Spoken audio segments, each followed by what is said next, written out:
Remember to be welcoming, Michael.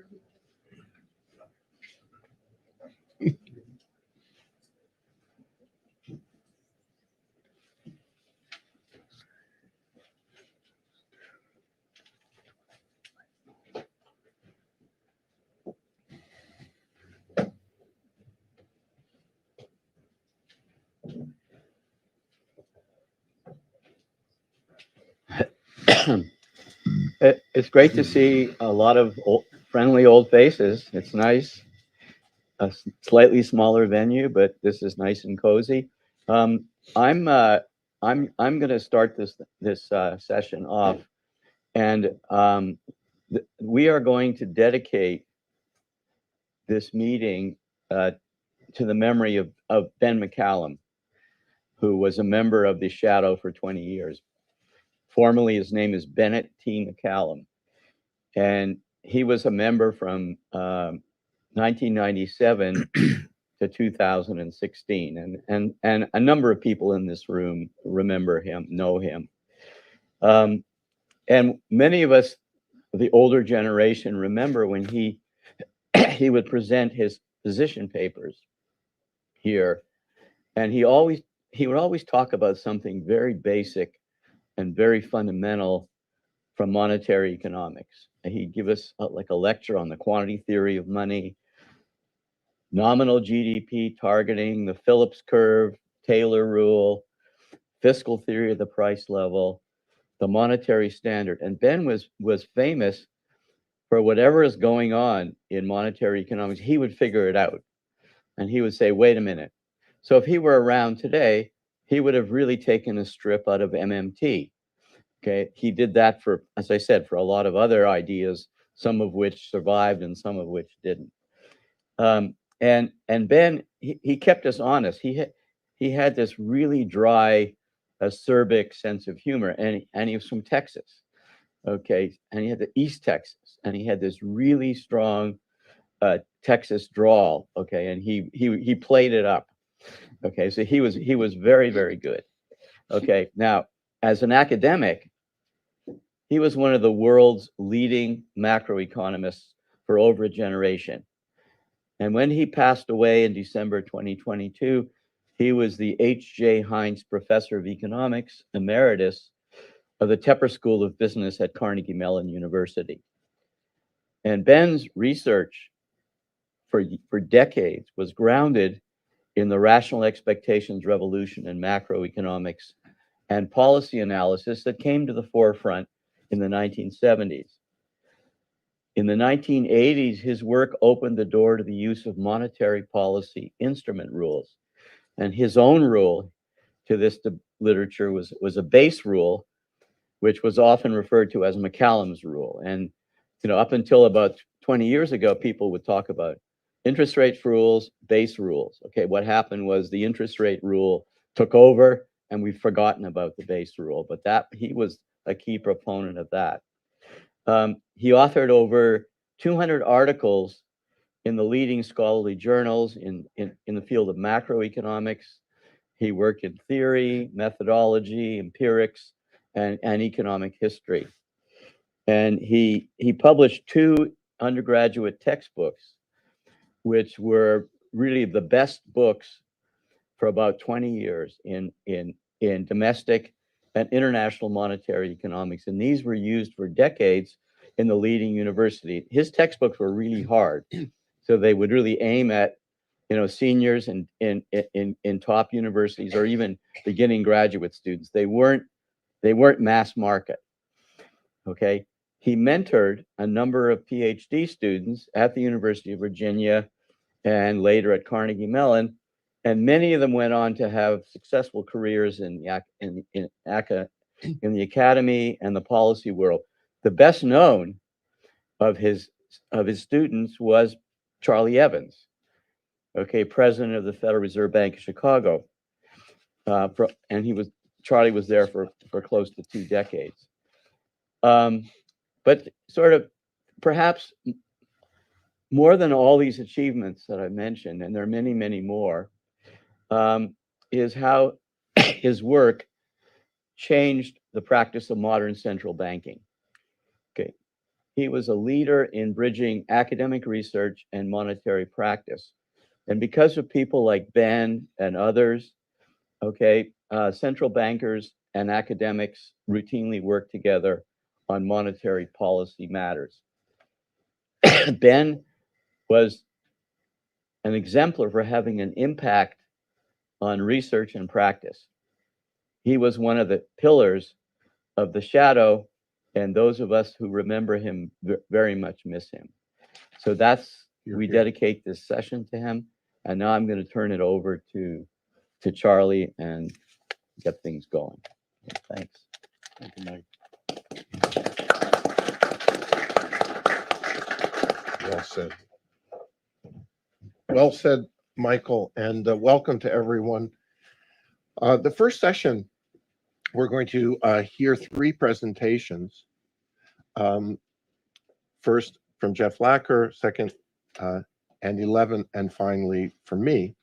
And what ties them together is a recognition that monetary policy happens within an existing structure. A governance structure, which will be the main point of Andy's paper. An operational structure, which will be the main point of Jeff's paper. And a government fiscal financial structure, which is the main point of my paper. So that's the thing that ties them together. The rules are as follows. Speakers can deliver their remarks from up here if they like, or from their seat if they prefer. We'll each speak for 12 minutes. And given some logistical issues, what we're going to do is just speak and hold the questions until the end, and then we'll have a common Q&A session at that time. So without any further ado,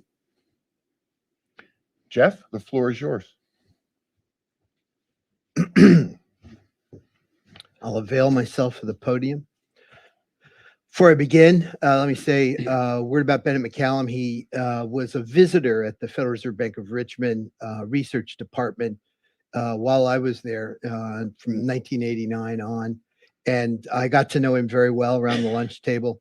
I want to endorse, associate myself, and support everything, all the laudatory words of Michael Bordeaux about Bennett, and register that we do indeed miss him. So I'm led to believe that this clicker will perform some operation. There it is. Okay. I've been thinking about the Federal Reserve's monetary policy operating regime. And when I say operating regime, I mean the activities it undertakes to influence short-term money market rates, how it carries out the monetary policy directives of the FOMC. Kind of a technical thing, but in the spirit of Bennett McCallum, bringing some economics to bear on the choice of how that regime is structured. Now, before 2008, the Federal Reserve implemented monetary policy by essentially setting one interest rate target, and then enforcing that. And this was a kind of a parsimonious system. So there was no interest on reserves. The market for overnight loans from one bank to another of Federal Reserve balances at the Federal Reserve banks had an interest rate attached to it called the federal funds rate.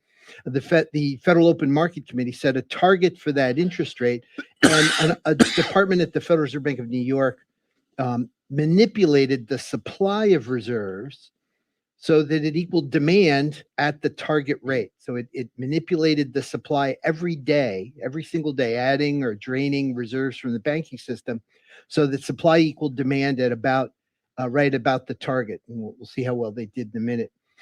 There was a discount window, it still is. The Federal Reserve sets an interest rate for discount window loans from the Fed to banks, individual banks. The discount rate since 2002 has been above the federal funds rate, and it's been really immaterial to the process I described. It's really been a sideshow, and so it doesn't really need to concern us. So I'm going to set aside the discount rate and think of the Fed as before 2008 using just one interest rate.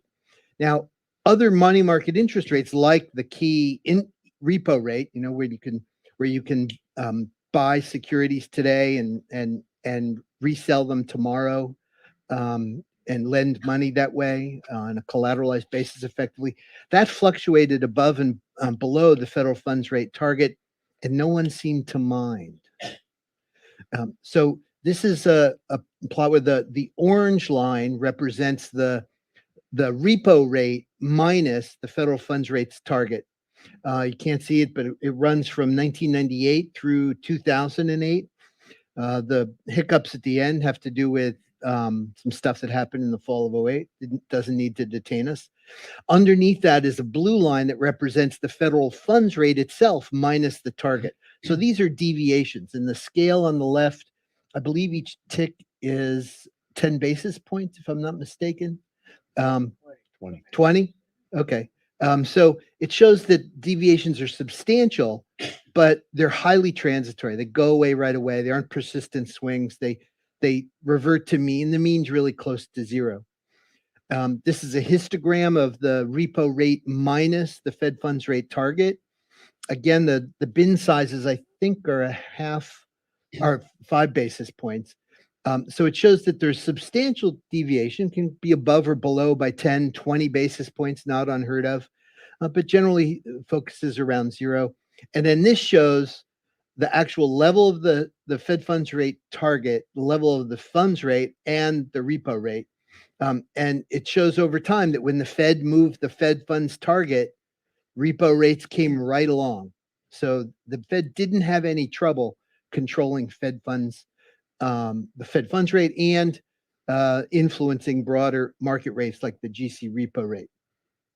What does it do now? The Fed, to influence the course of short-term money market interest rates, sets 4 interest rates, kind of a complicated regime. First, the Board of Governors sets an interest rate on reserves called IR. This legal authority was granted in October of 2008. So accompanying that, reserve supplies are ample is the terminology. They're so large that it swamps the demand for reserves. So there's no scarcity value of reserves in some sense. So, banks aren't going to pay anything above the interest rate on reserves to borrow, and banks aren't going to lend. They're not going to find any borrowers at interest rates above the interest rate on reserves. Second thing the Fed does is operate a facility known as the overnight reverse repo facility. In this, the Fed receives cash from the public, mostly money market funds, and it sends securities in the other direction. And then the transactions reverse the next morning. As I said, counterparties are mostly money market mutual funds. So this kind of sets a floor on the repo rate. Third thing they do is operate a standing overnight repurchase agreement facility, SRF, in which they take in which they lend in the repo market. So the overnight RRP facility is the Fed borrowing in the repo market. The standing repo facility is one where they lend in the repo market. That rate's set a bit higher. There, the Fed receives securities, lends out cash, reserve balances. This adds reserves to the banking system.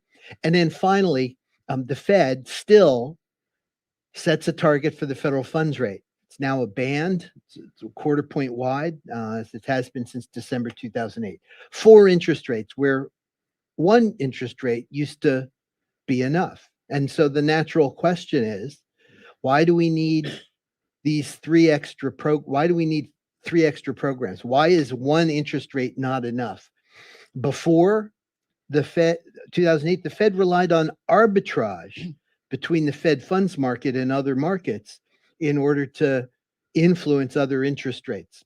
Banks can borrow or lend Fed funds. They can make loans. They can lend in the repo market. They can buy treasury bills, sell treasury bills, buy or sell commercial paper, issue CDs, all sorts of money markets banks can operate in. And through that, these other rates have to adjust so that banks are kind of indifferent at the margin. This is just finance and economics 101. Now, there's some intermediation costs. There's deposit insurance fees, there's capital requirements, there's regulatory constraints on holdings of this or that, and things figure into liquidity ratios, things like that. There's risk considerations, counterparties, and the like. all those will influence those spreads, but life has always been so that there's factors influencing spreads of between various money market rates, and the Fed seemed unconcerned about these spreads before 2008. So the question is, why is control of one interest rate no longer sufficient?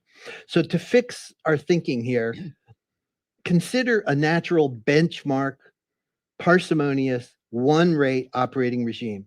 Let's imagine that the Fed just sets the interest rate on reserves and lets everything else be what it's going to be.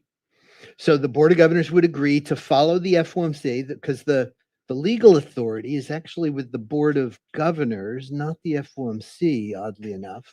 But the FOMC is in charge of monetary conditions. Everyone within the Federal Reserve System agrees on that. And so let's have the Board of Governors follow the FOMC and set the IOR that the FOMC wants. And this would be similar to what the board does with discount rate decisions. The convention is the discount rate is set at a fixed margin above the federal funds rate target range. And the board has agreed that it's going to approve discount rate requests that line up with the FOMC. So it would be parallel to that. So we would get rid of the federal funds rate target, and the IOR, the interest rate on reserves, that would be the policy rate for the Federal Reserve System. No overnight RRP facility, we'd wind that down. No standing repo facility, wind that down. And rely, as they did before and seemed perfectly happy with doing, on before 2008, on arbitrage to transmit interest rate changes in the interest rate on reserves to a broad array of other money market rates. This would reduce distortions that occur when the Fed intervenes in two different markets and would reduce the risk of the alignment between the Fed rates in two different money markets, leading to dramatic shifts in quantities that the market puts in these two facilities. So if the overnight RRP rate rises too much relative to the interest rate on reserves or what banks are paying money market funds and CDs and commercial paper, you get a huge shift of money into the overnight RRP, draining reserves from the banking system. That kind of thing would be avoided in this system. So why go beyond this? Why do we need the overnight RRP facility? It was introduced in 2013 before the Fed started lifting off rates, raising rates off the floor. And the idea was no one was quite sure that other rates would follow when the Fed lifted the interest rate on reserves. I never understood this fear. It just seemed a little crazy. But as a matter of not only belt and suspenders, Bernanke called this another set of suspenders. So we have belts and two suspenders, sets of suspenders. It's weird. It's a weird facility. It appears if there's any uptake, it's going to be a subsidy to money market funds. And I thought money market funds were kind of structurally unsound. I mean, that was the view back in 2013. The reforms that were adopted in the middle of the last decade, they don't seem to have worked well in the general consensus view. The SEC's proposed more changes. So they're problematic institutions. Why do we want to subsidize them? So the plan, and what's more, when the Fed adopted this program, the plan was to phase it out. They said they would use it only to the extent necessary to keep rates, to have rates rise when they raise the IOR, and would phase it out when it was no longer needed to control the funds rate. Turns out it wasn't needed. This shows the really super straight lines that make the rising set of boxes are the upper range of the Fed funds target and the lower range of the Fed funds target range. The upper end is what they set the interest rate on reserves to. So the upper line is the interest rate on reserves. The orange line is the federal funds rate. And the blue line is the GC repo rate. And the line at the bottom is the rate we set on the overnight RRP facility. So you can see that was rarely, if ever, binding in the RP market. So it wasn't really helping. And plus, towards the end of this period, volume at the ONRP fell to zero, essentially. So the Fed didn't need it when it raised rates. It raised rates. All the other rates went with it. We did just fine. We didn't need it. So what about this standing repo facility? What's the deal with that? Well, it was announced in July 21, 2021. Seems to have been motivated by the surge in repo rates that occurred on a single day in September of 2019. It's not obvious how meaningful that surge was. I showed you these spikes from before. They happened all the time. No one seemed to get hot and bothered about it. These spikes are always temporary, always reversed, and it's not clear that any other rates were meaningfully affected. What's more, having a standing facility offered by the Fed dampens market participants' incentive to build the capacity to respond to demand surges. So it just makes everyone dependent on the Fed to stamp that out. It sort of takes off the table any private incentive to build the capacity in your dealer, broker dealer, to actually intermediate and have the capacity to handle surges. So this is a chart of commercial paper rates, 3-month commercial paper rates in 2019, and you're hard pressed to find where's September 17th in there? And in fact, if you look, it's not at a spike. There's no spike in commercial paper rates, which is the point. Like overnight rates, to the extent that they're just one-day blips, the market sees through it. And 3 months rate, who cares? What the one-day overnight rate is. So it's not obvious what economic role this is playing right now. So why target the federal funds rate? The federal funds rate market is small and unrepresented. Banks don't trade with each other because they all get interest on reserves at the Fed. It's all these account holders at the Federal Reserve System who have reserve balances but are not legally entitled to earn interest on reserves because they're not depository institutions. So it's Fannie Mae, Freddie Mac, and Federal Home Loan Banks. Arguably, the interest rate on reserves does all the work of influencing other market rates, because the interest rate on reserves affects the whole banking system, not just these guys. So the Fed funds rate affects these guys' interest in arbitrage, their arbitrage, opportunities. The IOER is obviously, it seems pretty clear that it's the dominant influence here. Now, one key difference, as I mentioned before, is a governance arrangement. There leads to the question, is the Fed targeting the federal funds rate merely as kind of a show to avoid grappling with the governance issues, to avoid, having the board agree to subordinate its setting of the interest rate on reserves to the direction of the FOMC, the body which everyone within the system agrees is the one responsible for monetary conditions? I don't know the answer to that.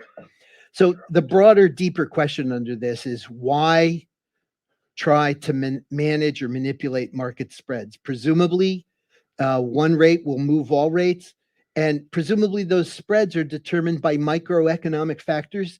If they're determined by some regulatory constraints, presumably those are well motivated and have to do with some genuine risk or externality in the or external effects in the banking financial markets. So what would be economically unsatisfactory about the behavior of market spreads? What would be wrong with them economically if the Fed went back to targeting just one rate? And what's more, is there a limiting principle? Why these spreads? Why not other spreads? There's lots of spreads out there. And the Fed has never been shy about intervening in markets when it's disapproved of the behavior of some spreads. So what limiting principle is there that they draw on to guide them in choosing which markets not to intervene in? So what I advocate is that the Fed explain economically what's unsatisfactory about just setting the interest rate on reserves and leaving it at that. Fed documents that I've read don't provide any serious answer to these questions. I think the Fed should provide an economic rationale that's coherent, well-grounded for its operating regime. Thank you. Thanks very much, Jeff. And we'll now turn to Andy.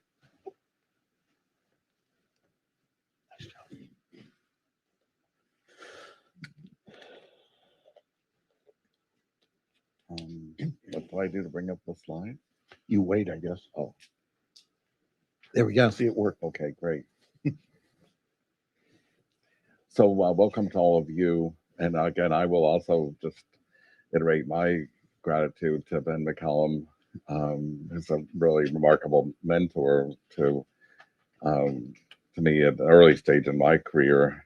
And another person I think Mike Porter didn't mention, but one of his other premier students was Ed Nelson, who's continued to be a remarkable scholar over the years, and I think has a 2-volume book now about Milton Friedman. And so the intellectual legacy that Ben McCallum's left with all of us is really remarkable. So, oh, Yeah. do I need to? See if it's on. Can Check your waist you unit. hear me? No, Where's the IT guy when you need him? it's You have a green. green light? It is green. It's green. All right. Do you want to just turn it up? What's that? No, they're in control of the volume. Either speak louder or turn it up. No, I'm asking if they can turn up the. Yeah. Okay, We don't. we're all touch the set. IT guy. IT guy. volume. Great. Is that better? Yeah, we need volume on. All right. Yeah. Help's on the way. Okay, great. Right over here. Any luck? Yeah. Okay, that's. All right. We now- have it. Now we have too much Andy. We need As just enough. usual. See if you can No, it target makes perfect sense for my microphone to be softer than Jeff's because we purposely started and ended this session with the great wisdom, and I'm in the middle to be provocative. What I want to talk to you about today is what I see is a really increasingly strong case for Congress to take some steps to have serious audits of the Fed. So let me explain why. And by the way, these are not just for all of you in the audience. I'm actually going to try to see if I can make some headway in persuading some of my colleagues on the shadow. Okay, so the context here is the Fed purchased, as you know, their balance sheet doubled during what we call QE4.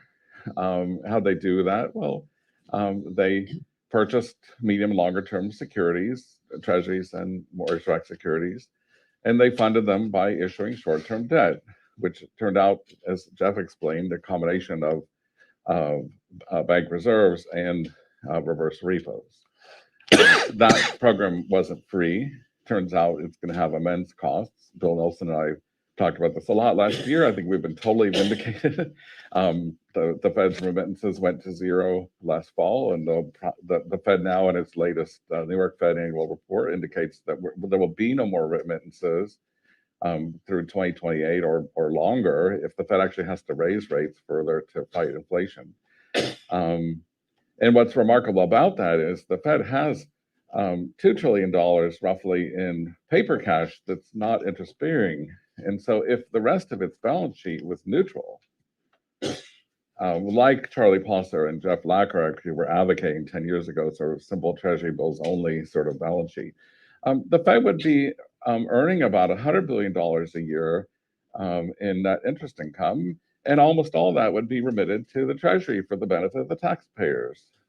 And instead, the Fed has basically wasted all that $100 billion per year, and it'll be disappear now for the next few years. Close to $1 trillion total cost to taxpayers.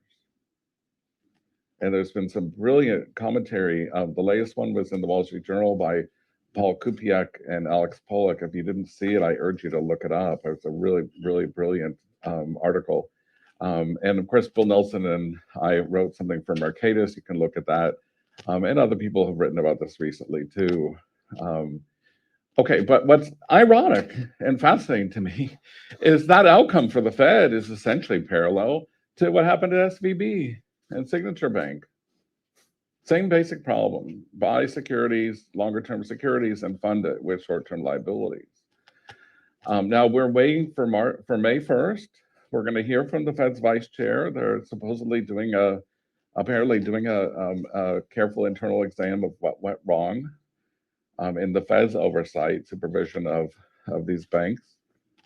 But what we've heard so far in congressional testimony is the Federal Reserve is blaming poor internal management practices at those banks, which is a little bit confusing to me still. I guess we'll see on May 1st what the report says, but it's confusing because the Federal Reserve was the supervisor. They were in principle, keeping track of what was going on, and they had the ability to direct those banks to make changes, and it didn't happen. But the Federal Reserve itself is subject to audits. So I think another question we should be asking, and certainly members of Congress should be asking, is what went wrong with those audits? How come the audits of the Fed itself weren't uncovering these extraordinary, huge interest rate risks that are going to be very consequential? We're talking about 5% of GDP here, close to 5% of GDP in cost to taxpayers of the Fed's programs. Okay, so if you go to the Fed's website, there is an FAQ. It's number 1284. The question is, does the Federal Reserve ever get audited? And their answer on the Fed's website is yes, we get audited. Okay, and they list a whole bunch of things. This is a summary here. First of all, there's an accounting firm that performs an annual audit of the Fed's books. Secondly, they have an Office of Inspector General that is limited to examining the books of the Federal Reserve Board. It can't look at the books of the regional feds, which means it can't look at the system open market account. So that in some ways very limited in the kinds of audit and analysis that it can do. Okay. And then there's the Government Accountability Office, which is about 100 years old. It had a different name for most of its history, but it became the GAO in 2004. Congress relies very heavily on GAO to do evaluations of programs and operations at all major federal departments and agencies. Some of you who are old enough may remember, Senator Proxmire in the 70s complaining about $2,000 hammers that the Pentagon was buying. Okay, that was part of the reason that Congress established the IGs and strengthened the role of the GAO was to try to reduce the risk of $2,000 hammers. Okay, in principle, we'd like for these mechanisms to be also able to prevent trillion-dollar losses to taxpayers. So why didn't that happen? Okay, well, there's some simple answers here. One problem fundamentally is the Federal Reserve gets to write its own rules. It's remarkable. It's remarkable. We have generally accepted accounting procedures, okay, that apply to every other organization in the United States, but the Fed doesn't abide by those. It doesn't follow those. Okay, it sets its own. It's called the Federal Reserve Accounting Manual, FRAM. Okay. The second problem is that the Fed's been relying on a single private firm, KPMG, for the last 8 years to do each of its annual audits. And those audits are very limited in scope, not like IG or GAO. Okay, they don't look at the question of whether the program makes sense. They don't ask questions like Jeff just asked a few minutes ago. Okay, the audit that's conducted by KPMG is just simply to say, is this a fair representation of what's going on with the Fed's balance sheet? Okay. The IG is not independent. The IG is an employee of the Fed, appointed by the Fed chair, reports to the Fed chair. Their annual evaluations set by the Fed chair. They essentially do what the Fed chair wants them to do. And they can be fired by a 2/3 vote of the Federal Reserve Board. Okay, but for all practical purposes, they're a senior Fed employee. And as I mentioned before, they have no authority to review anything the FOMC does. And then finally, for historical reasons, the GAO has no authority to review anything the FOMC does. Why is that? Well, the answer is because in the 70s, when Proxmire and the Congress were worried about making government programs more effective in serving taxpayers, the Federal Reserve's response is, well, we don't need to worry about us. We have this is Jeff's thing again, right? We have a really simple balance sheet. We have practically no interest-bearing liabilities. all of our liabilities are paper cash and bank reserves, which at that time didn't pay interest. Okay, so, and on our asset side, we just told treasuries, okay, so we don't need anything complicated like GAO or EIG, just leave us alone. And Congress said, yeah, I guess that makes sense. Okay. Of course, things have changed since then. Now, let's take a look here.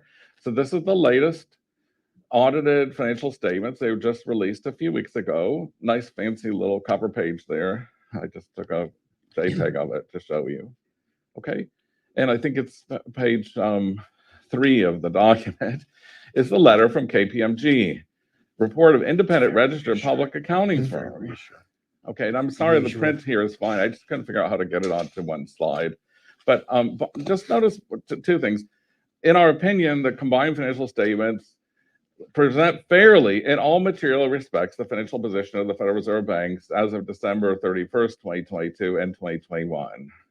Okay, and that sentence is identical to what they have been saying every year since 2015. Exactly the same except for the dates. They just update the date every year. Okay, and this one is signed Washington, D.C., March 14th, 2023. Now, that's a fascinating date. Many of you may remember, it's like, what was I doing on March 14th? Well, the answer is, that was the day after the news came out in the Wall Street Journal that KPMG was the auditor. Guess what? Just can't write this in a novel, right? KPMG was the auditor of SVB and Signature Bank. Okay, and I wanted to show you this is in the Wall Street Journal article, so you take a look at it if you didn't see it. March 13th, 12 p.m. Okay, Silicon Valley Bank failed just 14 days after KPMG gave the lender a clean bill of health, and 11 days after the accounting firm signed off on the audit for Signature Bank. What KPMG knew and what it missed will likely be the subject of regulatory scrutiny and lawsuits. Okay, and then there's this final paragraph. I just have to read this. Lynn Turner, maybe some of you know, was chief accountant of the SEC 20 years ago, more or less, says, common sense tells us that an auditor issuing a clean report, a clean bill of health on one of the largest banks in the United States, and 2 weeks later it fails without any warning, that's trouble for the auditor. Okay, so let me just ask you as taxpayers and US citizens, your permanent residents, maybe a few of you, okay, but are we satisfied that our central bank has been audited by this organization? Should that make us comfortable and sleep well at night? Should members of Congress be satisfied with this? Now you might say, oh, well, by the way, this is, KPMG stands by the audit. This is March 14th, Reuters, okay? The head of KPMG says, well, we stand by it, okay? And the problem is that you could say, oh, well, they just need to get a different auditor. Okay, but the truth is these problems are endemic. This is an article in the Financial Times about the failures at Ernst Young in overseeing Wirecard. For close to a decade, EY issued unqualified audit opinions to Wirecard, failing to spot that half of the revenue and hundreds of millions of corporate cash were fake. Now, what's happening in Europe is pretty interesting because in Europe, they're starting to take this much more seriously. And I think things are going to have to change in the United States, and not just for the Fed, but the whole way that audits and what the assumptions are. I'm old enough to remember, things 20 years ago. My memory loss here with the energy firm in Texas. Enron, thank you. Okay, resulted in congressional legislation to say we have to, there were a whole bunch of changes that were made. Okay, and probably those kind of changes should be happening in the United States too. If corporations and nonprofits are going to rely on audits, then you got to have audit firms that are going to really be accountable for that. But still, I would say the right solution for the Fed is actually not to rely on a private firm, period. We just should, that should be end. This is totally unacceptable. Taxpayers should not be satisfied that KPMG was responsible for $1 trillion cost to taxpayers. That is just too much. So what should happen? And the answer is, you need to strengthen the role of the IG and the GAO. Okay. Now the IG, actually, it's a great idea. It was a really great idea created in the 1970s. They're supposed to conduct audits, not just oversee them, but for a major agency to actually do the audit themselves. Okay. They're supposed to recommend policies to promote efficiency and effectiveness in the administration of programs and operations. The IG, if it was totally independent at the Fed, would have already been in 2019 saying, you know, you guys are relying awfully heavily on this kind of QE, and sometime that's going to come back to bite you. And that would have gone to Congress, and there could have been hearings to think about this. And in 2020 and 2021, the IG is issuing reports saying it looks like these risks are really building up fast here. And again, that would have spurred some potential changes. Okay, keep Congress fully informed. That's in the law. So how do you strengthen the Fed's IG? The Fed's IG should be a federal official appointed by the President of the United States, confirmed by the Senate, just like a federal judge, just like the IGs at all the other major government agencies. Treasury Department has a fully independent IG. The Pentagon has a fully independent IG. Again, if you go back to the 1970s, you say, why didn't the Congress make the Fed's IG fully independent in 1978?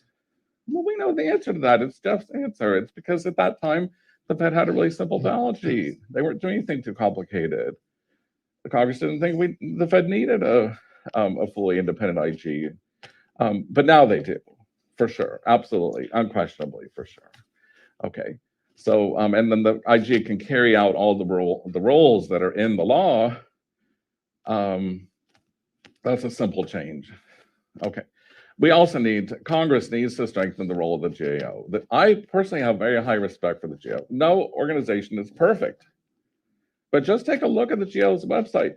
They conduct self-assessments. They have routinely brought in international teams of experts from other countries to take a look at what they do. Okay. They produce annual assessments of targets of what they recommendations, how much those are going to save for all the different agencies they review. And which of those recommendations are implemented and which ones aren't. They have a pretty strong track record. Over the last 5 years, nearly 80% of the recommendations were implemented by the agencies to whom they made those recommendations. And the total savings to taxpayers was $550 billion. It just seems like a no-brainer here to let GAO become the watchdog of the Fed. And it's a totally independent, nonpartisan agency whose head I think serves for 10 years. Almost done. Okay, so look, why does this matter? Well, I think almost all of us, maybe not quite all, but almost all of us, I think, would agree that we don't want Congress or the President of the United States micromanaging the Fed's monetary policy.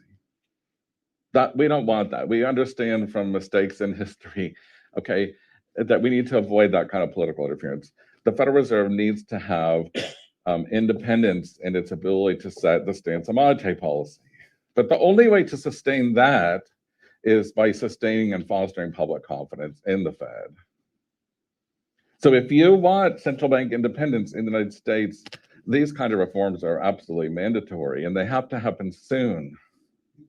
So what I'm hoping here, some of you may know people in Congress and you could encourage them. Senator Rick Scott from Florida and Elizabeth Warren from Massachusetts have put together bipartisan legislation to create a fully independent IG. Senator Toomey last year, I think, was advocating some other sensible transparency and accountability reforms. These are not partisan issues. And for my colleagues here on the shadow, who have a much bigger voice and much more common sense and wisdom than I do, to start playing a constructive role in this. This has to be fixed. Thank you.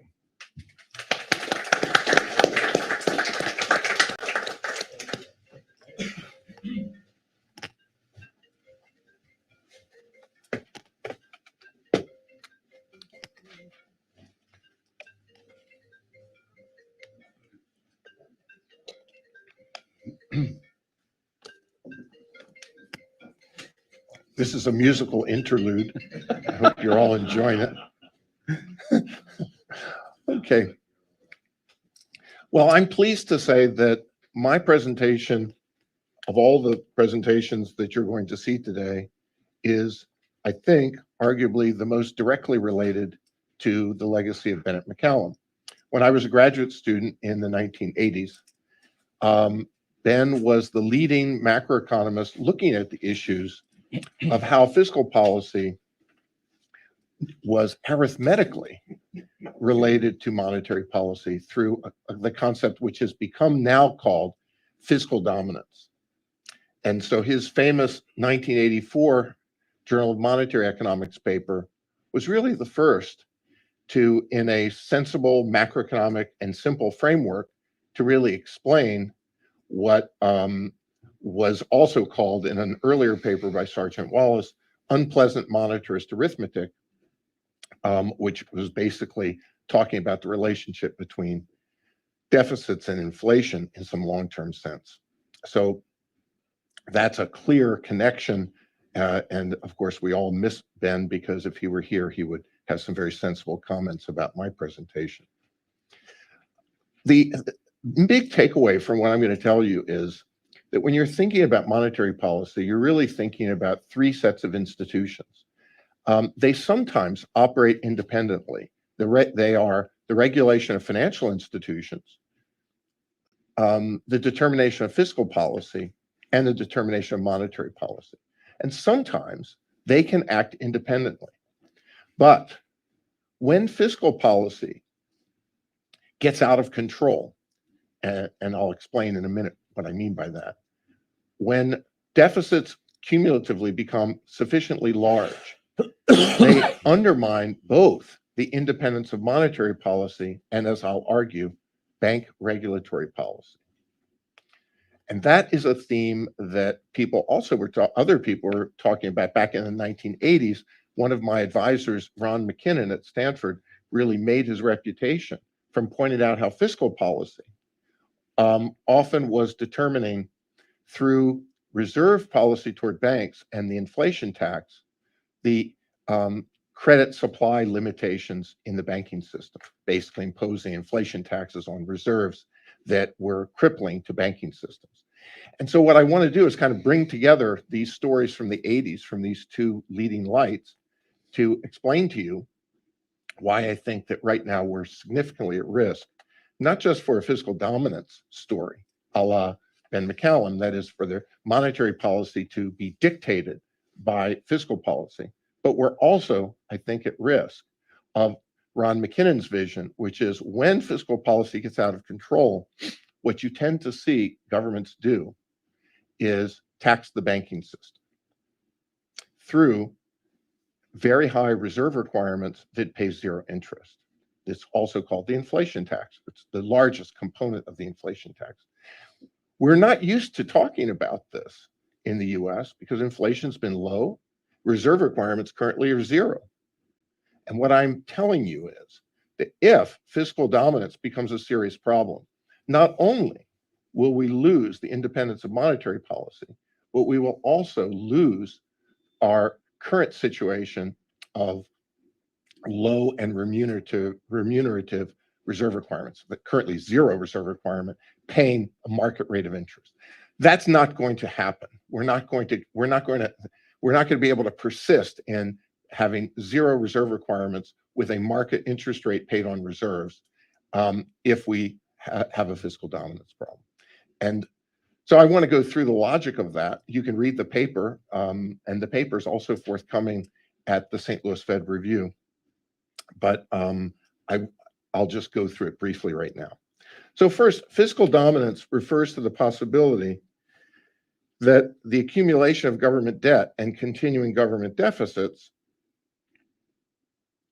can reach a point where there's no more willingness for the public to purchase government bonds, that is, the debt capacity issuance of real government debt is exhausted, forcing the funding of debt to occur through zero interest money, that sometimes called the monetization of deficits, to fund those continuing deficits. And that produces inflation. And so monetary policy becomes subservient to fiscal policy. And in that sense, fiscal policy dominates central bank intentions to keep inflation low. So the essence of a fiscal dominant situation is one where the government must fund its deficits with zero interest debt, which means one of those zero interest debts, I happen to have some right here in my pocket, very rare to see these days. This is a zero interest debt. You can think of it as the printing press, but historically, zero interest debt has mainly meant no interest required reserves in the banking system. So, first of all, let's ask a few questions. Are we at risk of fiscal dominance? The answer to that is provided by the US Treasury in a quote at the heading of my paper, which is, we're in an unsustainable situation, so that 50 years from now, the debt to GDP ratio under current projections would be something like 600% of GDP. We're already at above about 100% of GDP. And remember that when the Fed is paying interest on reserves, then Fed holdings of government debt should not be excluded from the fiscal dominance calculation, because there's really no difference between the Treasury issuing it to the public paying interest and the Fed issuing it to banks paying interest through reserves. So that intermediation of government bonds for reserves, actually it's no longer correct to subtract Fed holdings of bonds when doing fiscal dominance calculations. Fed holdings of mortgage-backed securities are another matter, but of government bonds, that is clear. So we're above 100%. So we're heading toward 600%. According to the Treasury, the combination of the existing debt and the projected deficits clearly is putting us into a fiscal dominance situation. Of course, the big question is when, and that's hard to say. Based on historical analysis, if real interest rates were to return to their historical average of 2%, let's suppose that happened tomorrow, we'd already be in a fiscal dominance situation, judging by our current long-term growth rate relative to a 2% real interest rate and over 100% debt to GDP ratio. But if interest rates remain, let's say real interest rates remain at about 1%, then we might be within a decade away from a fiscal dominant situation. And there's a lot of interesting discussion now about whether real interest rates are going to return to higher rates. There was a nice article in op-ed in the Wall Street Journal a couple weeks ago on this topic. And I think Larry Summers has also been arguing that it's likely that they could increase. I'm of the same view. So I'm not here to forecast the long-term real interest rate, but just to say, if it rises, we have an immediate problem. If it stays where it is, we're going to have a problem within a few years. So we're no longer looking at whether we're going to have a fiscal dominance problem, but under current projections, it's a question of when, and maybe it's immediate, and maybe it's within a few years. What's causing the problem?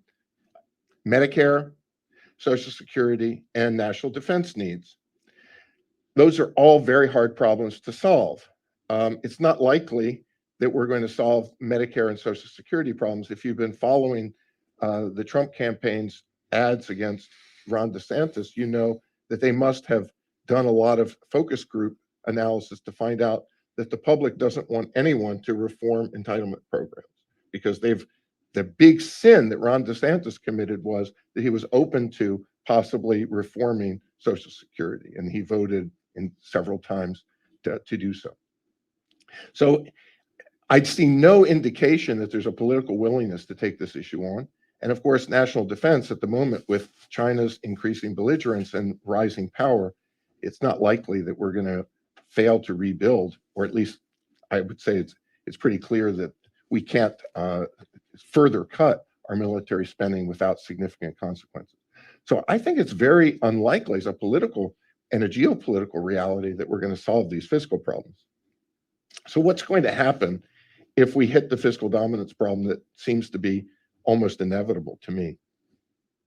The first thing I want to say is inflation tax is not a widow's cruise, meaning it doesn't have an endless amount of capacity to fund real deficits. There's a limit to the inflation tax. It has two components. There's the expected component of the inflation tax, and there's the unexpected component. The unexpected component, as Bob Eisner pointed out in his book, How Real is the Federal Deficit, refers to the fact that bondholders can be surprised by inflation. They bought bonds with a 4% yield. Inflation rises dramatically. The bondholders have a big capital loss, and that helps fund the government's deficits. In fact, we've already seen some of that. And in fact, Andy pointed out, because the Fed did the public the favor of holding so much of that long-term debt, instead of the public having to bear that cost, the Fed bore it. But that's a limited amount because you don't fool people forever, as Abraham Lincoln pointed out. The expected component of the inflation tax is basically the nominal interest rate, which includes the expected rate of inflation, multiplied by the real balances of money. What is money? It's the base, the monetary base, liabilities of the government that don't pay interest. What does that consist of currently? Currency.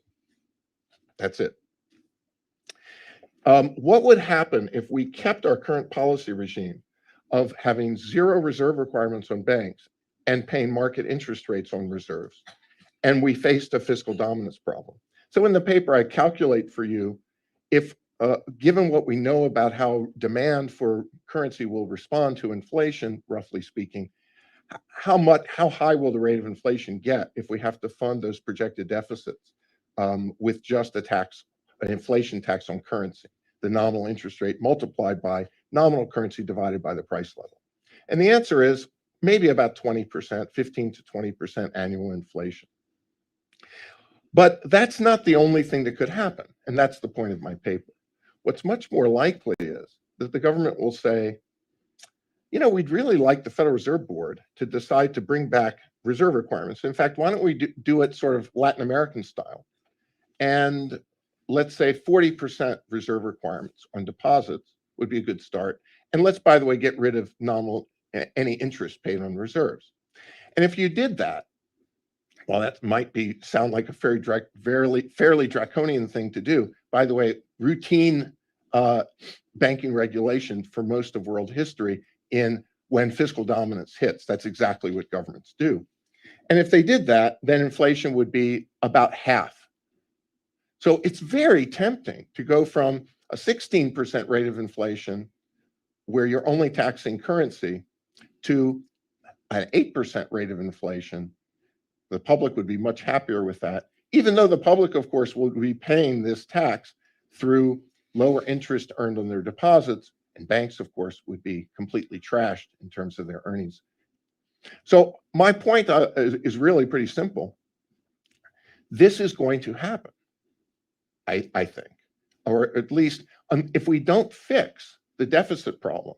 The problem is not just that we're going to have to sort of monetize deficits, but when we do, we're either going to face one of two choices. The failure to fix fiscal policy means that we're running either a 16% rate of inflation under the current status quo of bank regulation, or maybe an 8% rate of inflation with our banking system trashed in terms of its earnings. And of course, we'll see the same disintermediation from the banking system that we saw in the 1960s and 70s. Or we fix the fiscal problem. And so I think it's important for us to frame the fiscal challenge that way. It's not just about some inflation. It's about either very high inflation or about a really unprecedented destruction of the banking system. And at that, I'll stop and resume my role as moderator.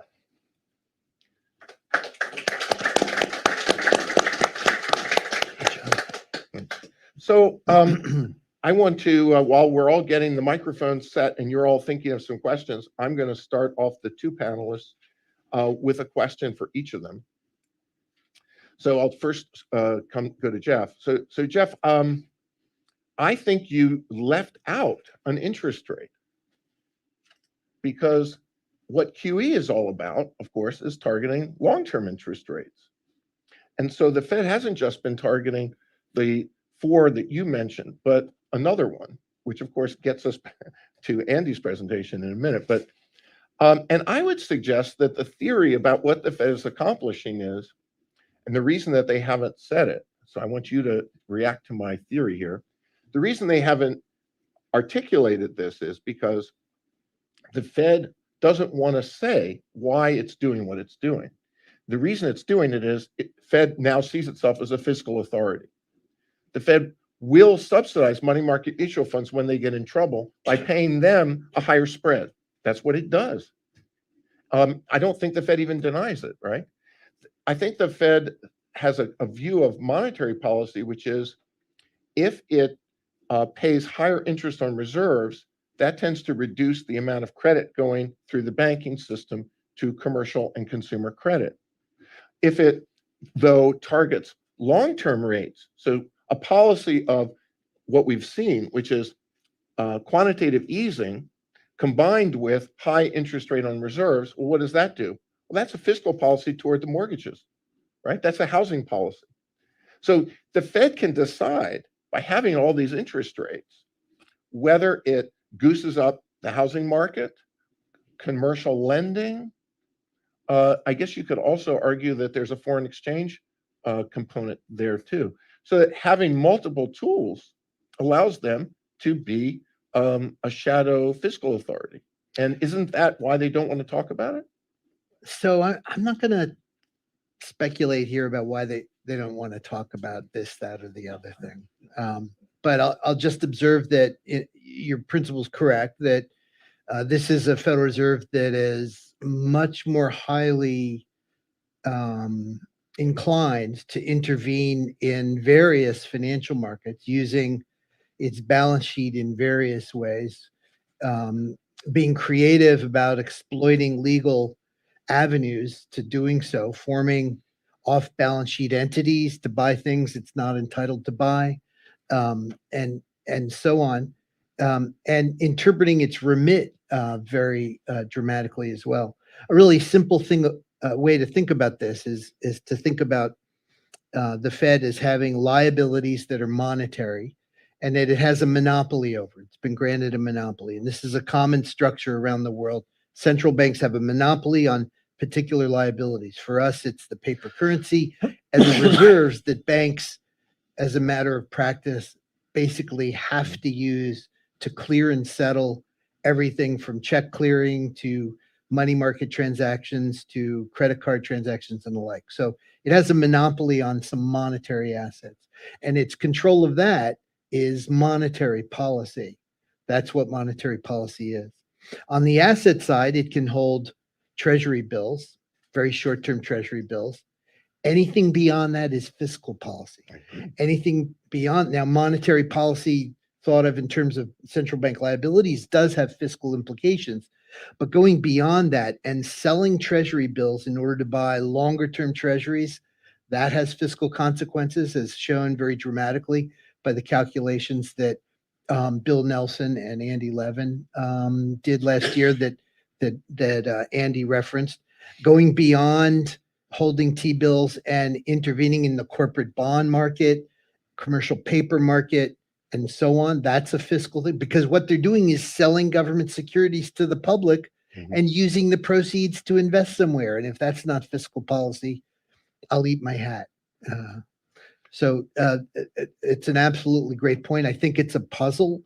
I think it's a political economy of central banking question as to why over the last 20 years there's been this dramatic move in this interventionist direction. Just 20, 30 years ago, central banks backed away from intervention in foreign exchange markets, viewing it as useless and the purview of somebody else. And so, yeah, that's a good question. And QE, I do think a topic for another day, really had major effects on exchange rate markets. And some people at the Fed told me that was intentional. But anyway, so let me turn to Andy. So Andy, I want to, first of all, I'm very much a supporter of your proposal, just to say that before I start interrogating you. But I do want to make a distinction between auditing and risk analysis, and say that if you had looked at, I'm going to defend KPMG to some extent, right? So what is an audit?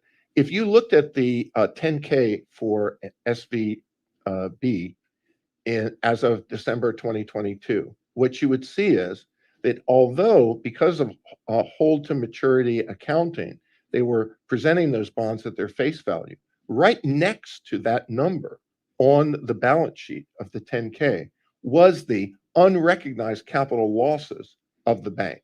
So what the accountant was doing from an auditing standpoint was saying, these books are accurate.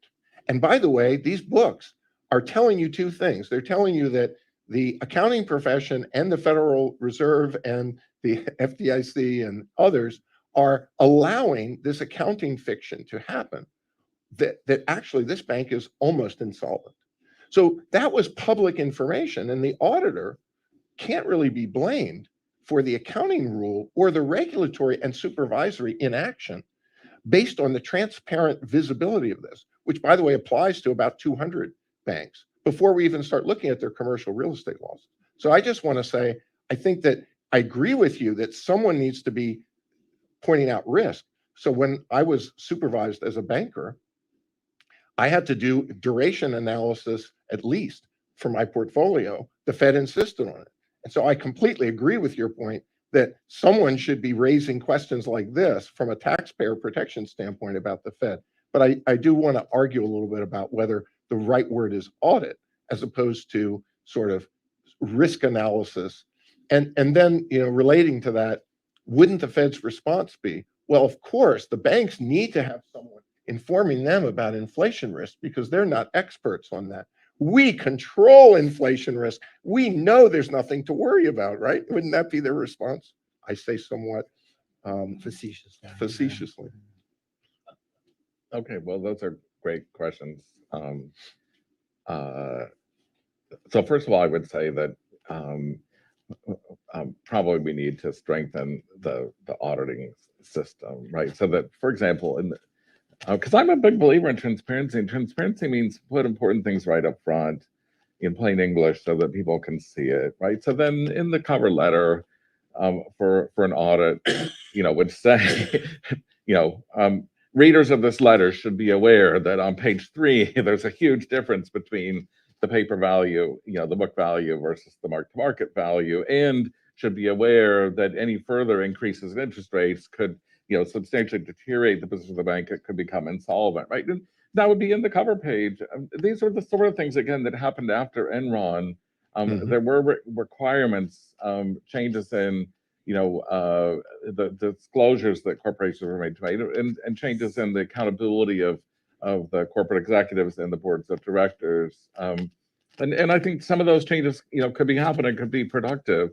But then another point, which is, again, we're not disagreeing here at all, is that when the Congress created the IGs and when they established GAO, those institutions have a broader mandate than just simply verify the books, properly represent the condition of the institution, right? IG, as I showed you the law, it's in the slides, and hopefully MI can post those slides pretty soon. But you can look up the IG, just go to Wikipedia. The IG law says that the Inspector General is responsible for keeping Congress says promptly and fully informed about efficacy and risks. Okay, not just about sort of the things that Ernst Young or KPMG would be doing. Okay, and we want that for our government institutions, including the Federal Reserve, including the Pentagon. Okay, the hammers and all the rest, right? But especially when these things are very complex. Look, unlike you, I don't know any members of Congress, okay, but I know staff who work on Capitol Hill, and they're great, really honorable people. They have no pay, they have no status, they have no recognition, and a few of them, work in the same position for years. Many of them, there's a lot of turnover.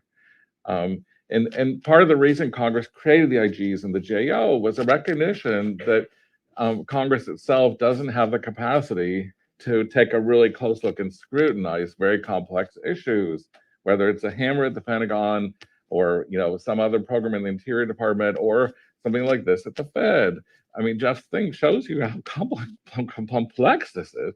And so the point is the IG and the GAO need to be fully engaged and fully independent to try to take a really close look at this and draw attention to potentially emerging problems before taxpayers get $1 trillion check. Can I add to this? So at the Federal, when I was the head of the Federal Reserve Bank of Richmond for about a 10-year streak, there were always between 10 and 20 GAO reviews of the IT operations, and because we manage the IT infrastructure for the whole system. So I'm familiar with GAO reviews. Now they're called audits, but that's like a historical accident because they aren't at all like the audit of a firm that says these statements are accurate. They were reviews, they were assessments, and I think the audit's part of it. It's like, Yes. in fact, Yeah, GAO, no, but I GAO think- describes it as 10% of their work is Right, the right. actual audit. But I of think that the meat of your proposal, I think, and the part I strongly support is to expand the GAO's authority to review and assess the Fed's operation or form some other entity, but to bring some independent expertise to bear on this rather than relying on these sort of dog and pony shows at the hearings and stuff that aren't really substantive. By So the way, so anyway, we should. you But go we should to- move on to- we Just should move. last sentence, I think. You go to the GAO website, what you see, because Congress has given them responsibility and many other things, including stuff in IT. And what GAO says is, we've spent the last 5 years recruiting experts and building up our capacity to provide really effective reviews in that. And they can hire consultants that can go to other countries and so on. Mhm. And so if Congress said to them, we want you guys to build up Yeah. expertise to be able to review all aspects Yeah. of what the Fed does, it would take some time, 2-3 years maybe, but GAO would be able to do it really well, and the IG likewise.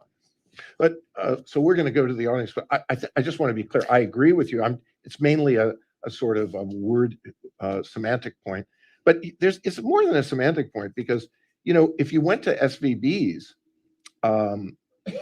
10K, they are required to have a section that talks about risks. And by the way, if you had read that section, they talked about these risks.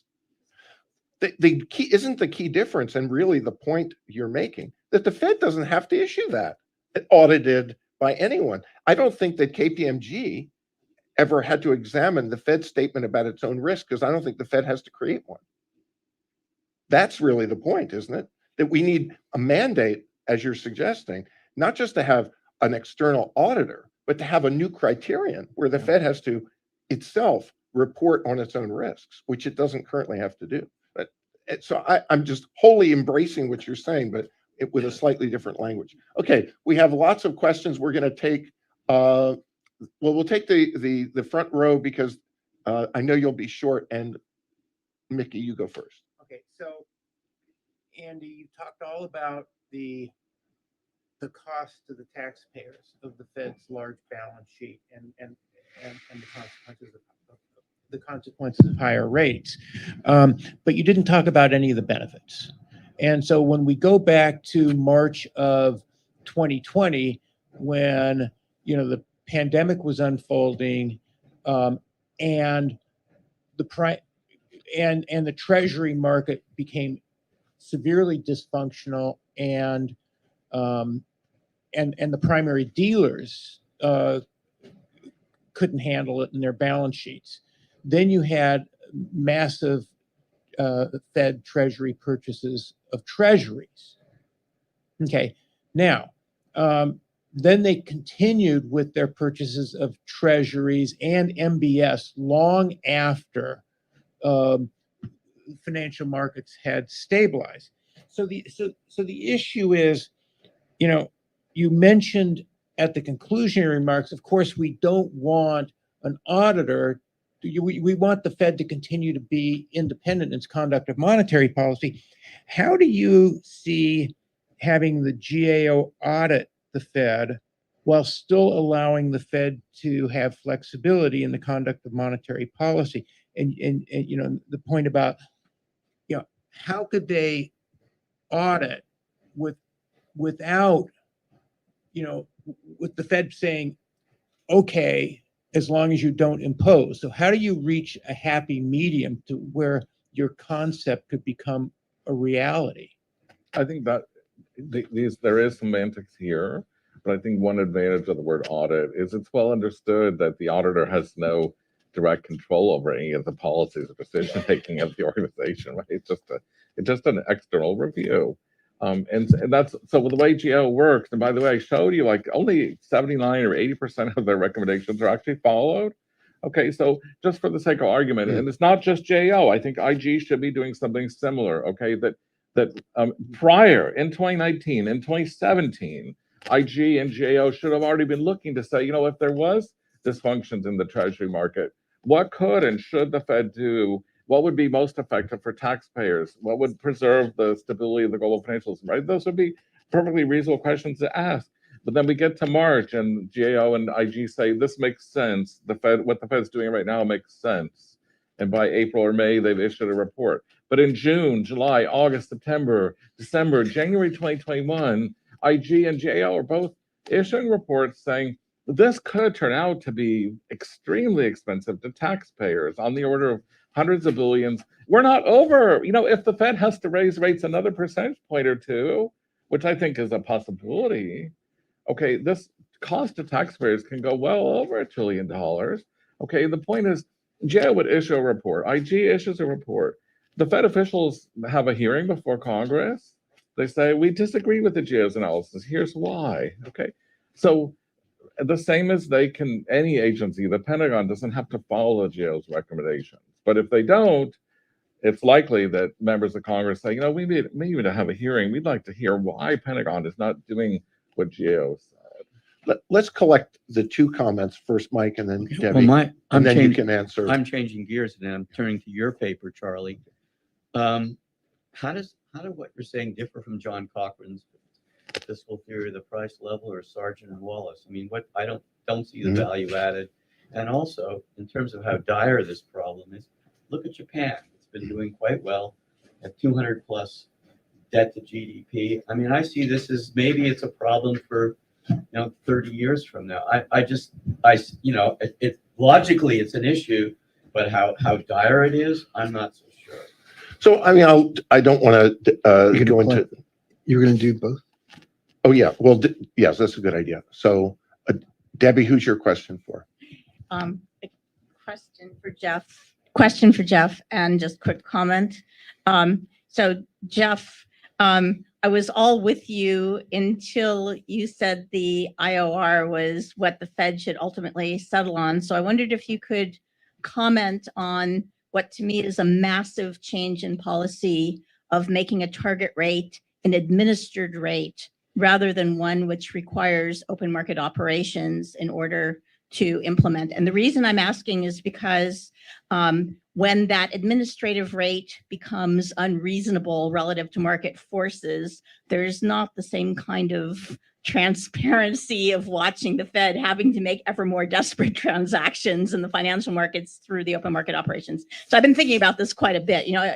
It's very much bothered me that we've gone to an administrative rate. So I just wanted to know your reactions on that. Okay. And just a very quick comment, having worked for CBO for ages, GAO is a weak agency, and so are the inspector generals, and they're very geared to waste, fraud, and abuse rather than kind of a big think about macro risk taking. So I just want to suggest that I'm also sympathetic to someone paying more attention, but you would probably want to put it more inside Treasury where there is actually economic expertise. And there is actually a chief risk officer now in the US government that didn't used to exist. It's a relatively new development, but I mean, I think you have to really think about who's in a position to judge risk-taking, because my experience in government is that's a skill that isn't easily found in many organizations. So you have to be a bit careful.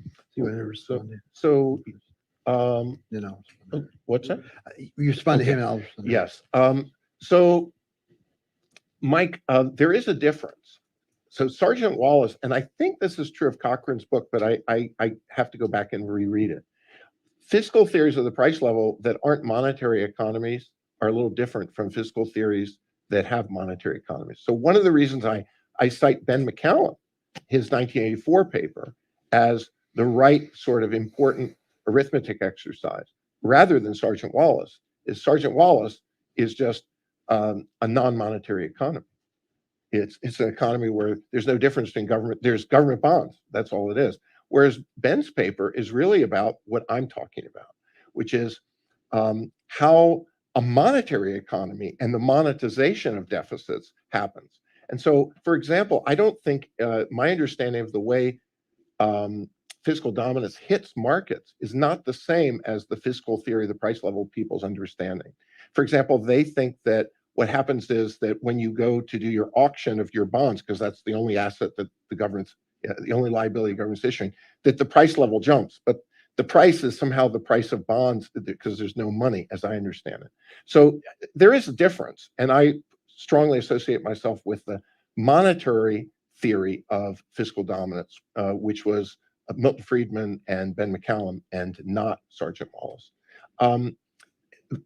It's really an arithmetic exercise, as I said, kind of bringing together these two old literatures from the 80s, which I think are going to be very relevant. And that's the point of the paper. I wouldn't say it's methodologically new, but it's just kind of saying, gee, likely to happen. I do want to make also one comment about where we go with risk analysis and remind all of you that after 2010, we established the FSOC and the Office for Financial Research, right? I mean, am I the only one who remembered that we have those? So what's the point of those organizations exactly? And so I'll just leave that as a rhetorical question. So Can I just add one thing to? Well, you're Charlie? gonna. No, this is on your topic. I just want to add it now. Okay, so when we were talking at dinner last night, you were talking, I thought, in a really compelling way about how the more you, in a McKinnon style, okay, the more you repress the banking system with some combination of taxes and regulations, the more things just move out into other parts of the financial system. Okay, and so I'm just curious, like, put that together with what you described here. Is this future where the government's trying to get more revenue implicitly from the banking system, just a future where the banking system shrinks to zero and everything's done in other much less transparent, Yeah, and the Fed then subsidizes those Well. things even more, right? So anyway, we'll All come right, go back ahead, to both Jeff. of you. Yeah. Yeah, we have to move a little faster. Yeah, really quick.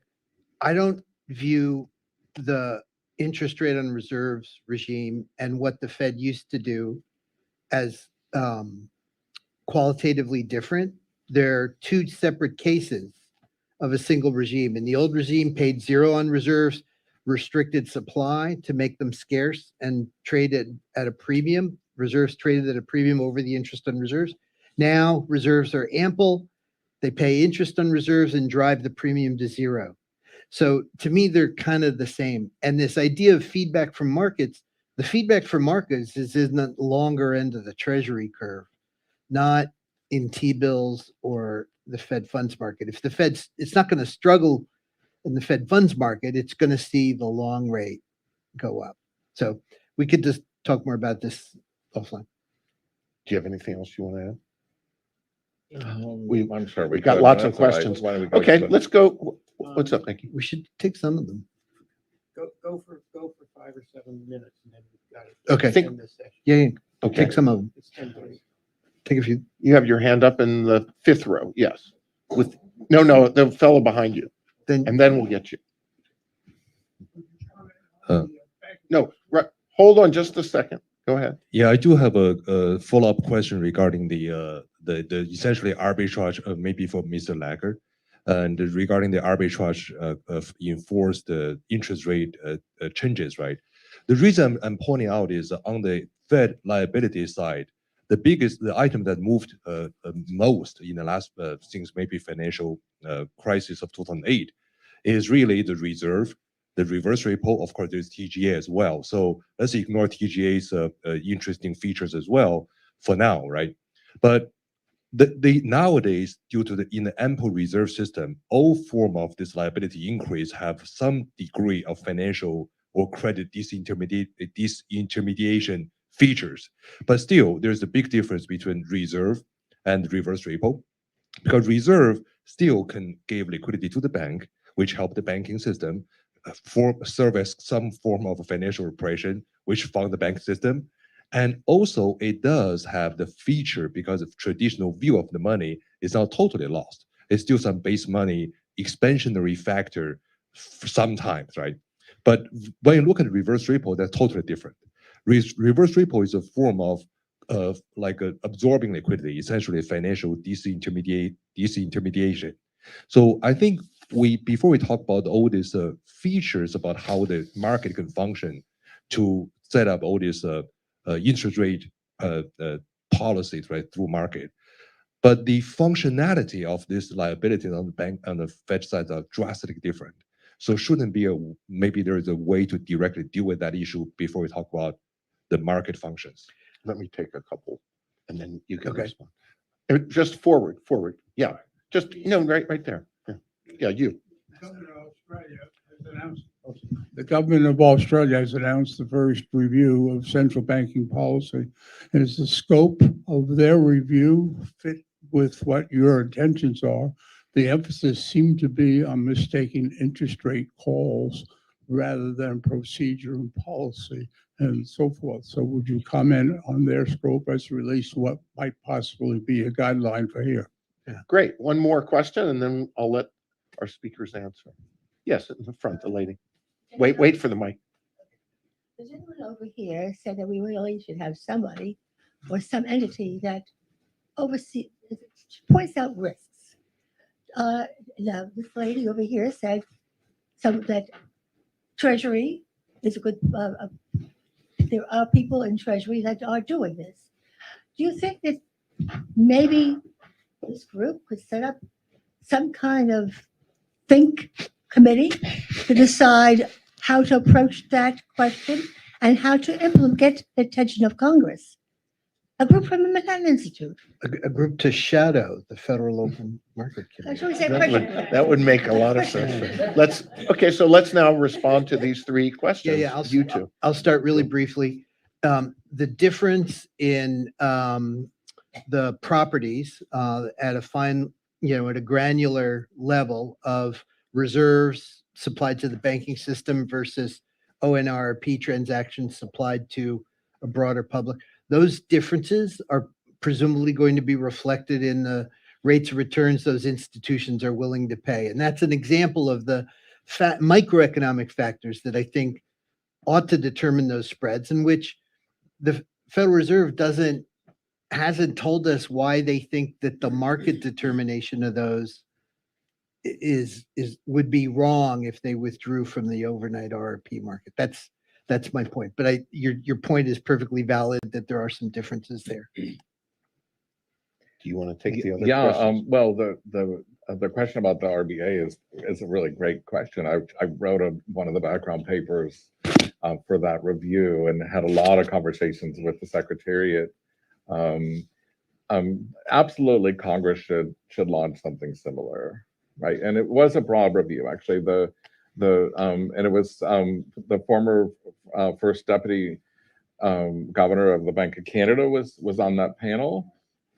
The head of the equivalent of the Australian GAO, if I can put it that way, and a very distinguished macroeconomist at the Australian National University. It was a distinguished panel, and they got input from Eric Leeper, and Athanasios, I think, was in the back for a few minutes. Where'd he go? Is he hiding there?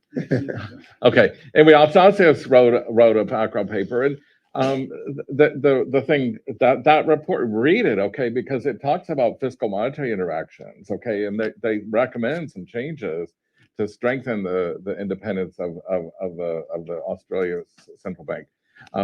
They recommend changing the way the committee makes decisions so that it's not just a top-down, the governor just decides everything. But I'm happy to talk to you during the coffee break about the details here, but nothing is perfect, and I have quibbles with some of the recommendations of the review panel. The good news is the Treasury Secretary of Australia has endorsed their findings, and it will probably go into law. And so I think that it would be very sensible for Congress to launch a bipartisan, nonpartisan review of everything the Federal Reserve does, including, and by the way, Senator Toomey recommended some of this last year before he retired. There are many questions here, some of which are complex, and get a group of experts like Mickey and Mike and Charlie to do it. I'm happy to be a revisor and write a background paper for them. Okay, but then they could make some recommendations to Congress. So I think the answer implicitly to your question is we hope to continue talking about this, and we hope that maybe someone will institutionalize such an oversight. So, but I've been passed a note that says that Charlie Plosser, one of the members of our committee who couldn't be here today, would like to intervene with a comment. So Charlie, it's like, this is like the Academy Awards or something. We get to have like the committee member from somewhere in more interesting. Welcome. Warmer. No doubt. Oh, you're Hold on, muted. hold on. You're still muted. All right. How about that? Now you're good. Now you're very loud. Thank you, Charlie. I'm sorry I can't be there. It's a fascinating topic. I'd like to say something about particularly Jeff and Andy's work, and to some of a lesser extent, Charlie's, about what ties some of this stuff together. And so let me talk first, just briefly, about maybe 3 points. One, and Jeff's paper, I think, was excellent. And what that makes us realize is that the Fed's now strategy of, as Jeff said, targeting 5 interest rates instead of just 1, has been the recipe for a huge expansion of the interventions of the Fed into various markets, and their ability or their confidence that they know what the right spreads are going to be in these markets, or should be. They don't. But now the practice that they've adopted is one that says we can intervene in all of these markets anytime we want. And we saw in the Silicon Valley case, the Fed intervened, and they gave themselves the power by declaring that this was systemic risk, although nobody knows what that is. What this operating regime reveals is an expansion of the breadth and power of the central bank to intervene in lots of different markets to address concerns or issues because they don't believe the market got it right.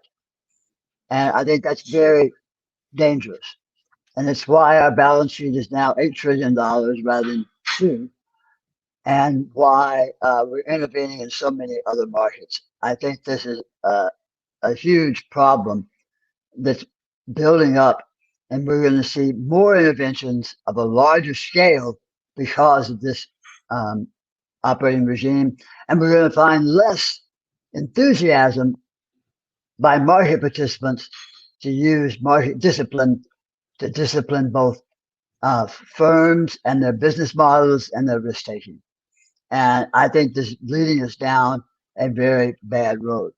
Now, related to that, I want to switch over to Andy's view about audits. Andy and I have talked about this issue for many years. My biggest concern right now, and continues to be, is that the Fed's independence is eroding. And it has been for some time.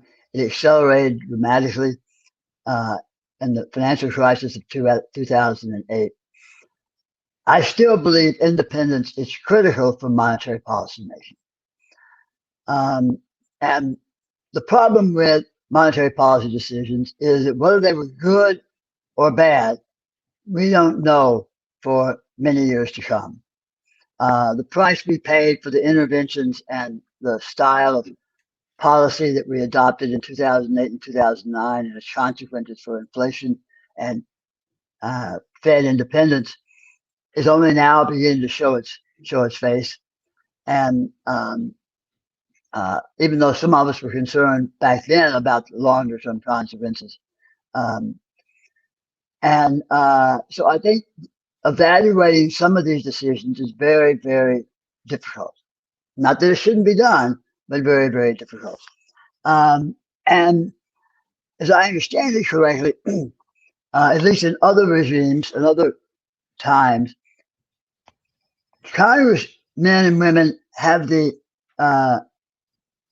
authority, I guess, if you will, and my understanding is they have the authority to call for a GAO audit immediately on any decision that any agency faces. And I find that particularly dangerous when it comes to monetary policy, partly because whether or not the Fed makes a right decision may not be known for some time. And I think evaluating it in the near term is oftentimes very difficult and subjective. So I really do worry about the ability of the congressional and administrative state to use that power to make the Fed and its actions ever more political.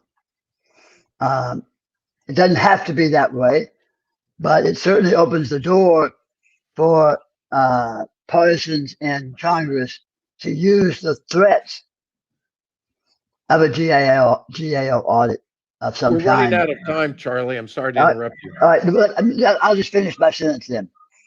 That's a risk to independence. And so I think that what we need to understand about this is that incentives of different parts of the government, whether it be the Treasury, the Congress, the President, the Fed, and so forth, are different.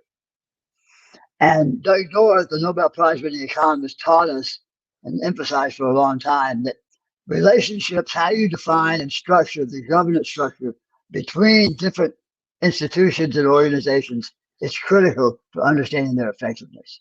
And all of this fits in with that sort of concern, but not how you do this and how you do it without being damaging to the overall effectiveness of the organizations.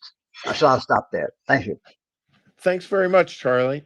And at that point, with that said, we're going to end the panel and continue with our program.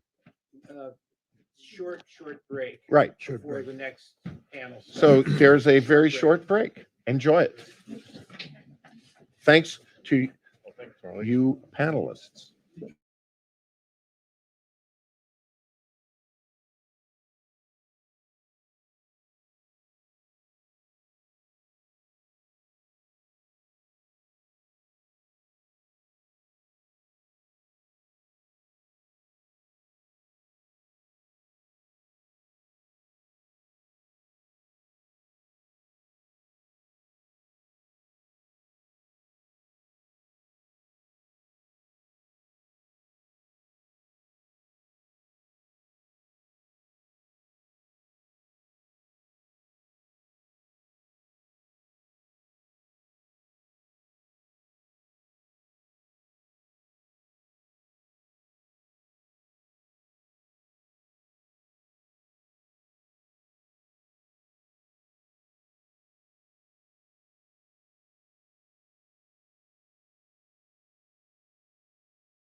like, you just plug it in like through that way. It's quite a long cable, so you probably won't.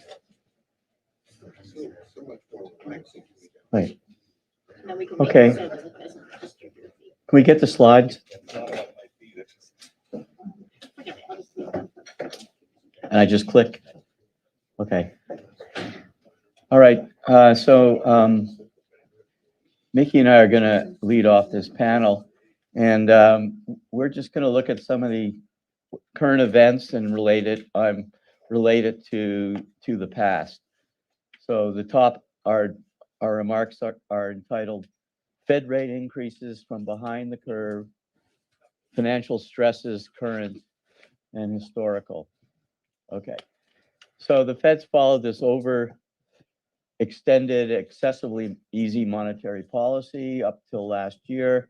Now it's catching up and it's aggressively raising its policy rate. We talked last time about how they're behind the curve, so now they're trying to make up for it. We're still not quite there. The real interest rate's still negative. So by historical standards, we're still accommodative.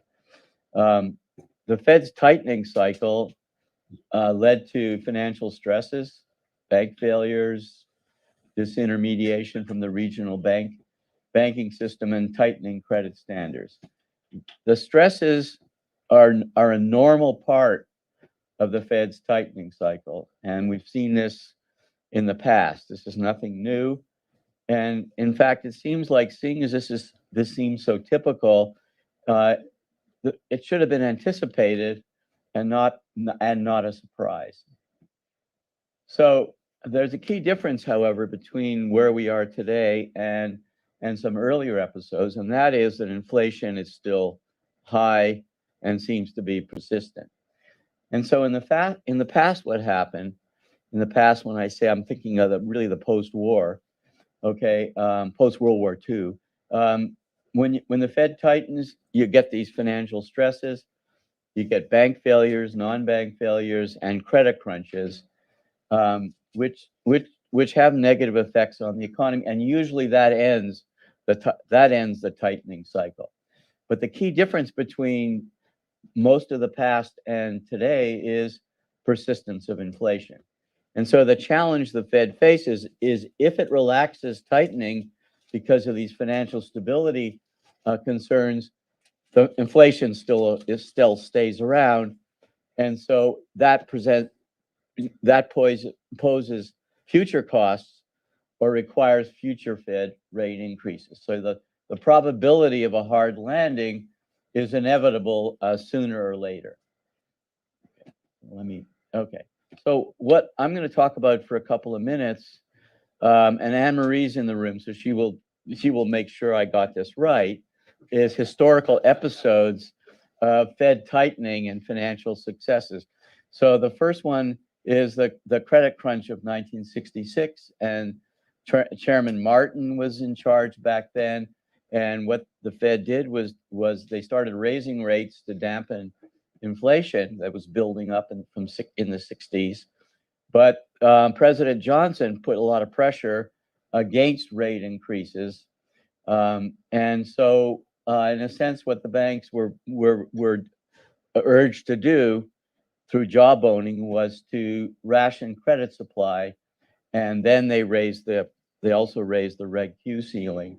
And so what happened is, thinking of how things were done back then with this ceiling on time deposits, is you get, as rates rise, you get disintermediation from the banks and you get a credit crunch. And that's what happened. It wasn't a full-blown NBER recession, but there was a tightening. And then, of course, they loosened, and there was already pressure going on between the fiscal policy, expansionary fiscal policy of the Johnson administration, and the accommodation by the Fed, which set the stage for the great inflation. So that's the first one. Then there was the same thing, something like that happened again 3 years later in 1969.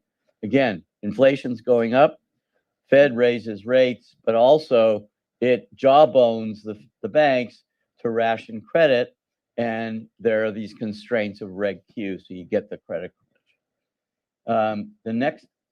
what this shows, this figure, okay, so it shows the federal funds rate and the 10-year treasury note. So what you see is we put in these arrows here, which shows you that the Fed tightens, okay, then, okay, interest rates go up and then there's a crunch. And these arrows tell you the names of these famous episodes, okay? So the next one that I'll mention is the Mexican debt default. And this is 1982. And the Volcker Fed had been following this aggressive rate increases, okay, starting in 1979. Real interest rates go up. One of the consequences is the default of Mexican debt. That squeezes the money center banks here in New York, and that leads to one of the factors that leads the Fed to stop tightening. Okay, also inflation was coming down. Then the next one is the 1987 stock market crash. Again, the Fed's been raising rates to halt the decline in the dollar. This came out of the Louvre Accord. Okay, money growth slows, and then what happens is you get the stock market crash. Okay, there's debate about what caused it, but in a sense, there was a tightening cycle going on. The 1980s, we have the savings and loan crisis. And again, it's not exactly tied in with tightening, but the SNLs fail under higher inflation and higher interest rates, and then also other problems of legal caps on the deposits and a whole web of regulation. Again, this is a big story, but one key element is tightening. Okay, and then the next one is 1992, 1990 to 92, credit restraints. And again, the Fed begins tightening in 1988 in response to rising inflation. That eventually induces a recession. And part of that story is tightening credit standards, and there's a decline in credit demand. Okay, and that's in part in response to the unraveling of commercial real estate, which then all of that comes together, that generates a weak economy. 1994, what happens is the Fed tightens because of the expectations of future inflation. This is Marvin Goodfriend talked a lot about this. This was a preemptive tightening, and that did work. Okay, and a lot of us think that was a great policy, and it did orchestrate a soft landing, but bad things happened. Higher mortgage rates led to the Orange County bankruptcy, also the tequila crisis in Latin America. And so that and the hit to housing led Chairman Greenspan, to become cautious about monetary tightening. And then we go to the turn of the century, monetary policy and the dot-com bubble. The Fed was tentative in raising rates in 1998 after the Russian default and LTCM. And also they're worried about Y2K, okay? But they did tighten, and those higher rates did contribute to the end of the dot-com bubble, okay? And then the last is what happens is the Fed in early 2000s keeps rates too low for too long because they're worried about Japan-style deflation. That facilitates the credit boom, the credit-induced housing boom, the proliferation of MBSs and all the other stuff that came out in that period. And then they start tightening, and they start tightening from 2004 to 2006. And that sort of, kills the housing boom, unravels all these derivatives, and leads to the huge shocks that occurred in 2007 and 2008. And so the GFC, in part, the global financial crisis, really and was precipitated by, and there are a lot of other stories, is precipitated by tight money. So I'll stop there, and Mickey's going to go on and talk about inflation. Yeah.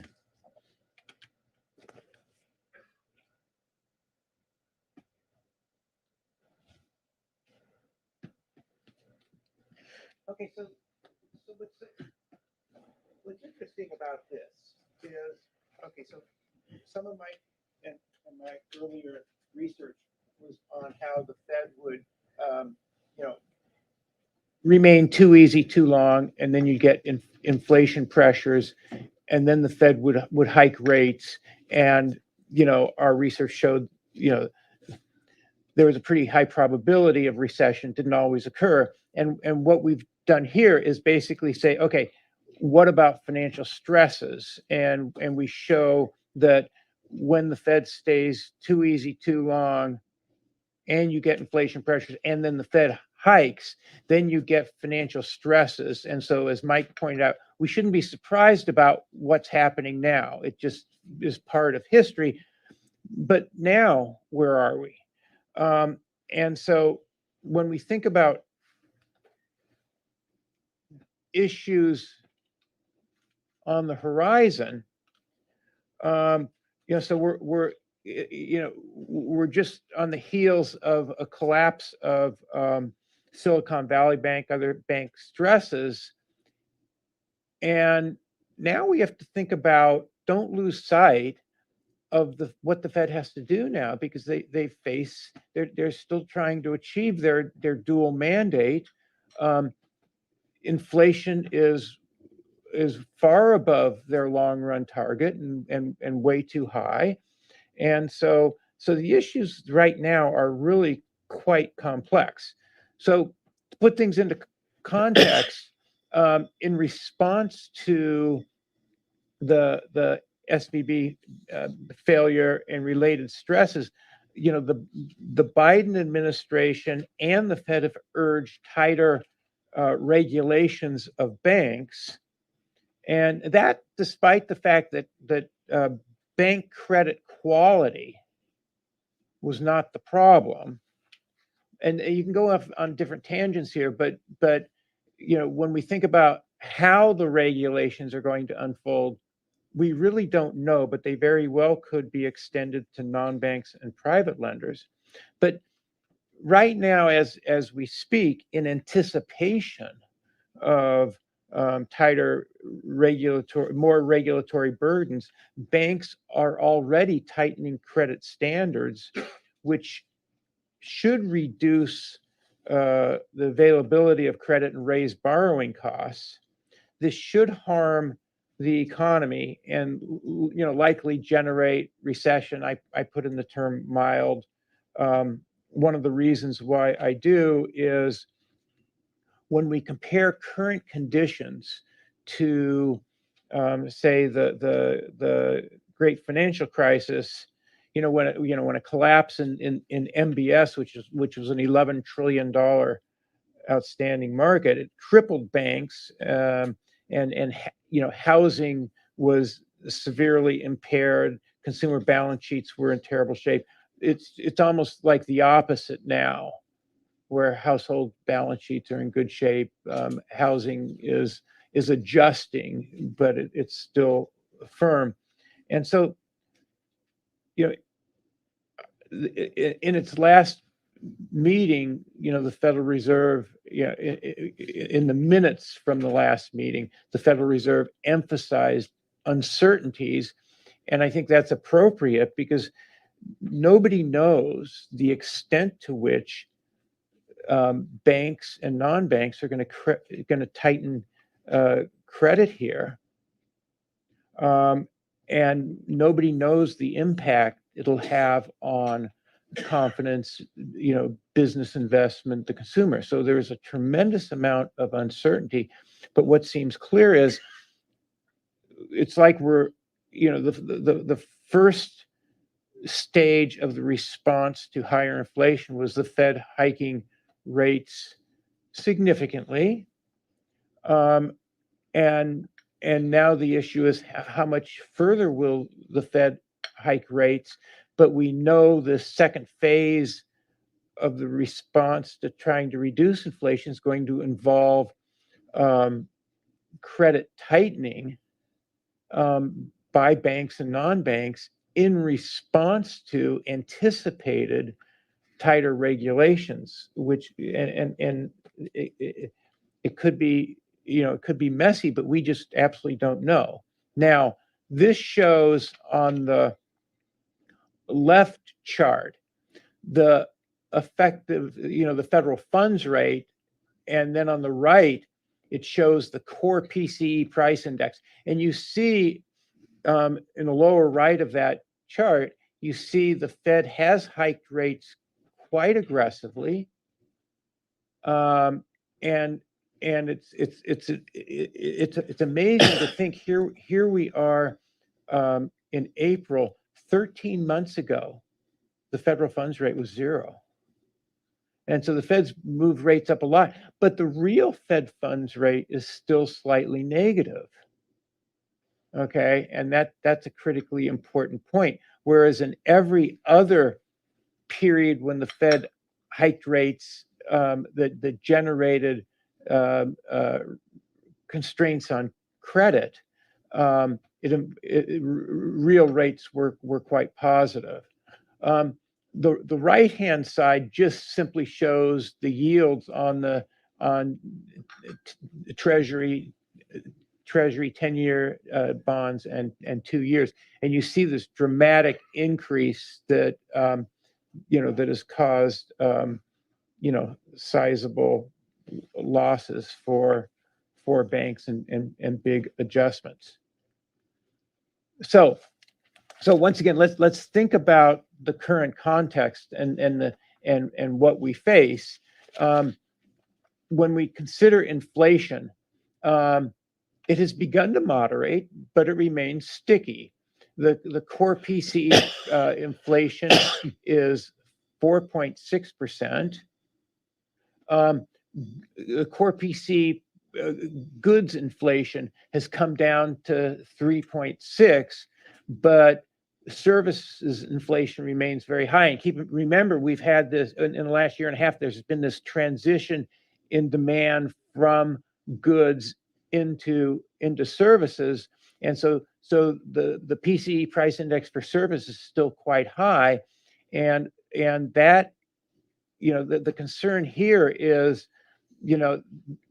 there's still strong demand for services, wages are high, and then the largest component of inflation is shelter costs.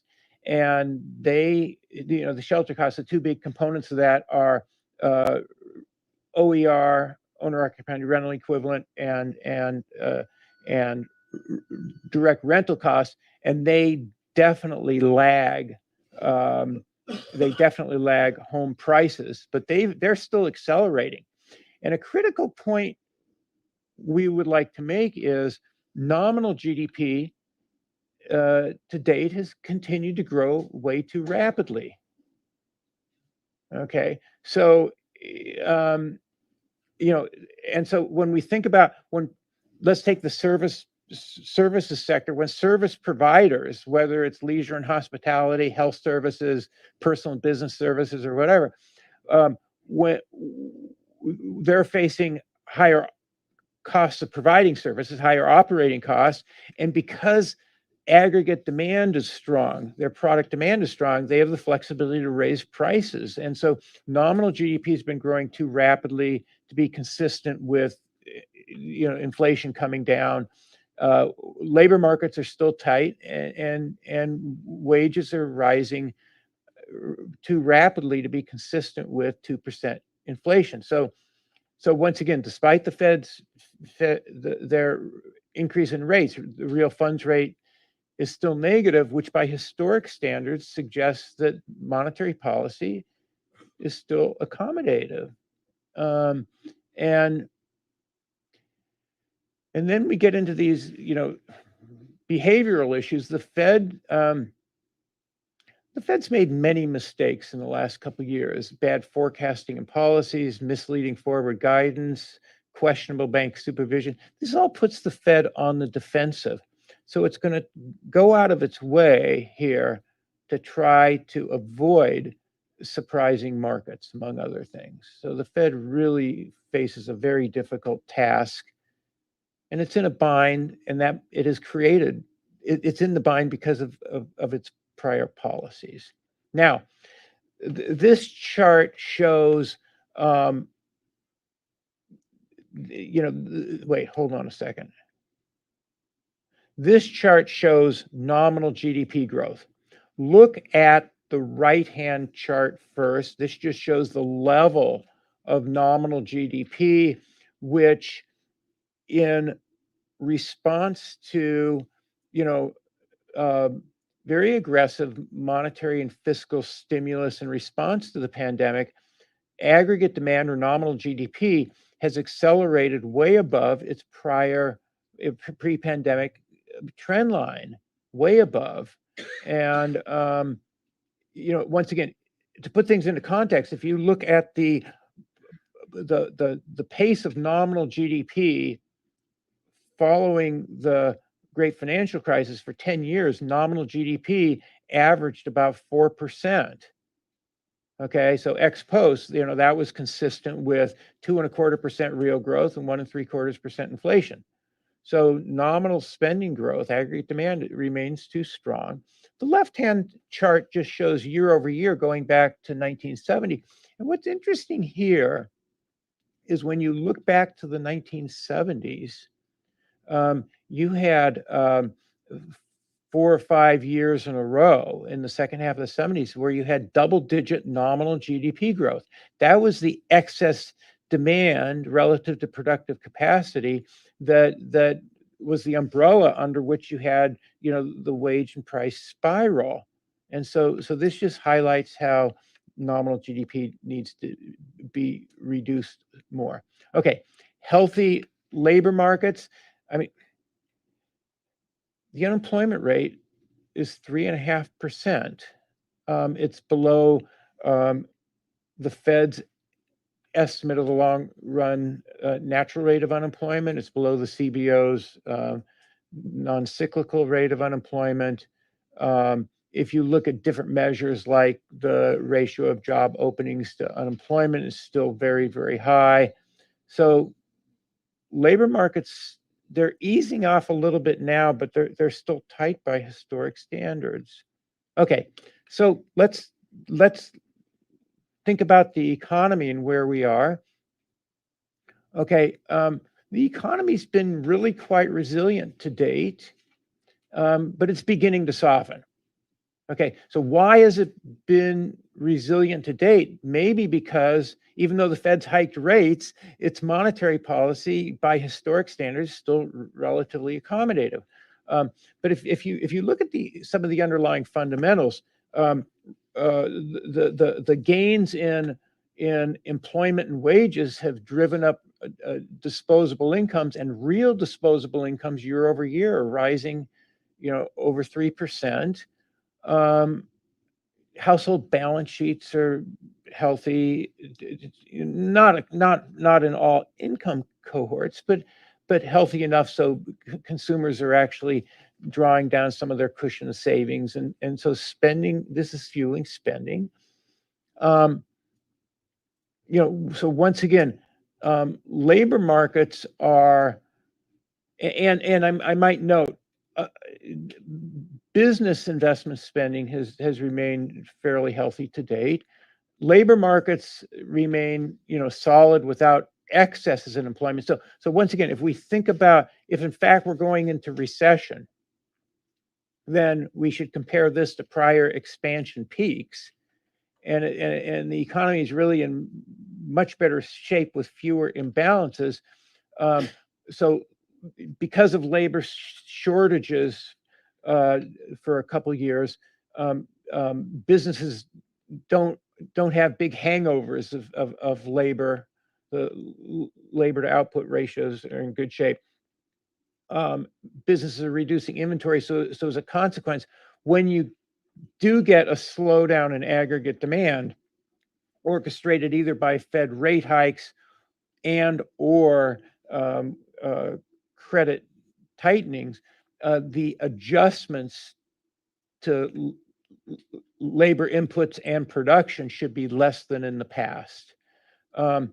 Meanwhile, just recently in the last, the March data, you've seen you've seen clear slumps in retail sales and manufacturing production, while housing has been hit for in the last year.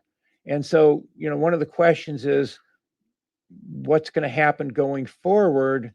And here I'll just underline the uncertainties and just add a point about it. So everybody in financial markets is trying to assess what's happening in real time. The Fed has to conduct monetary policy in real time.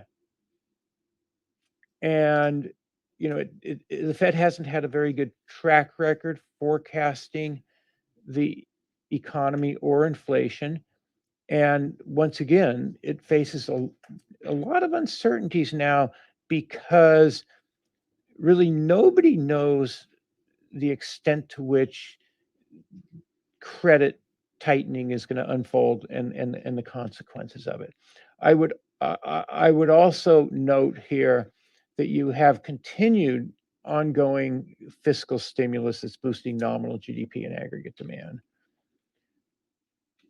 Okay, now the fallout from the banking crisis, the further tightening of credit, and the potential hit to consumer and business confidence, we really don't know. I mean, my general feeling is it shouldn't have that big of an impact on consumer spending. I mean, once worried households have moved their deposits into a safe bank and they don't have any uninsured deposits, they'll continue to spend. I don't see how it could have a problem, but maybe it could. Business confidence is another issue. And that could be affected more, but we just don't know. It's the negative impulse definitely has a negative impact on the high tech sector and venture capital. It's probably going to have a bigger impact on regional banks and small businesses, and definitely commercial real estate. And once again, if you're a bank with assets above 100 billion but below 250 billion, with like 100% probability, you're going to have to undergo Fed stress tests sometime in the future, and you have every incentive to be reducing your assets and reducing loans rather than increasing them. Now, the positives, and there are some positives.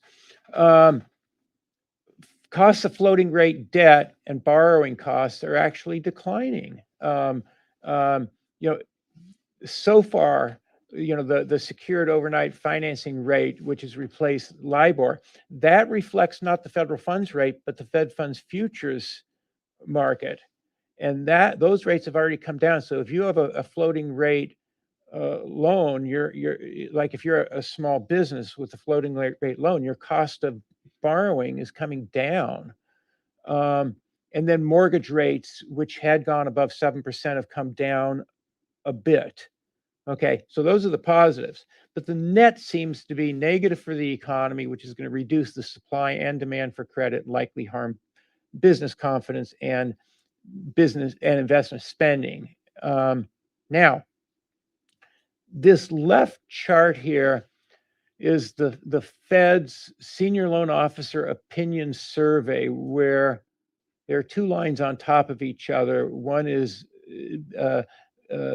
business is bank lending C&I loans to large firms, and the others to small firms. So even before the failure of Silicon Valley Bank, according to the Fed's survey of senior bank lending officers, they've already been tightening standards. And now you can expect more tightening. The right-hand slide just shows this is FDIC data, the magnitude of the losses on bank securities portfolios stemming from the, and you see the big negatives the FDIC estimated at year end, it was $620 billion. It's come down since then as bond yields have come down, but it's sizable. This slide on the left, what it shows is the share of loans by sector by small and medium-sized banks. So what it takes is all the banks that are smaller than SIFIs, and basically they have 37% of total loans. But what's striking is they have 67% of all commercial real estate loans. And this is an issue. Okay. This is a significant issue. And not to belabor the point, but what I was speaking to Debbie earlier, what's so interesting about this is we have pretty good data on commercial bank assets and liabilities and their loans outstanding. But what we don't have and what is missing from this is credit provided to from non-banks and non-depository institutions, as well as private lenders. And we really don't have good data on this. Presumably, the Federal Reserve has reached out to a lot of these non-bank lenders and asked. So the Fed probably has pretty good anecdotal evidence. But as we try to assess right now how credit is being tightened, we're only getting a partial picture of what's going on. Okay. And the right-hand side just shows the deposit outflows from smaller banks, and that should be subsiding. And then let's think about where we are and in the federal funds rate. So the Fed funds rate, the target is 4 3/4 to 5. The Fed's, their latest SEP estimate for the appropriate funds rate at year end 2023 is 5.1%. That's not an annual average. That's a year end number. And their estimate for year end 2024 is 4.3. Meanwhile, this chart on the right shows the Fed funds futures implied policy rate, which projects 4.4%. No, excuse me. About 4.5% year end this year. So there's a divergent. So basically, the Fed is right now estimating we're going to keep the funds rate. We're going to move the funds rate up more, and we're going to keep it there through year end. And it's reflecting their current statement that they're going to be vigilant against higher inflation. And the futures market is saying, nah, we don't buy that. And so that's right where we are. And so with that, I will conclude. And what Mike and I would like to do is open it up to comments and questions, particularly from the shadow members and then the audience.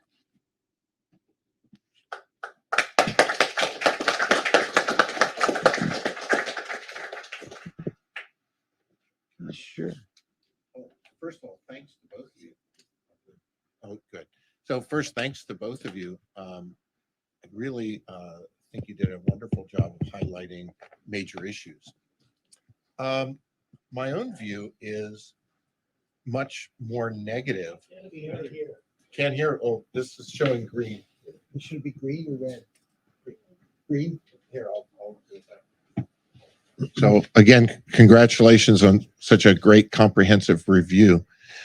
I'm much more negative about the recession, that is much more concerned about it than I was a month ago.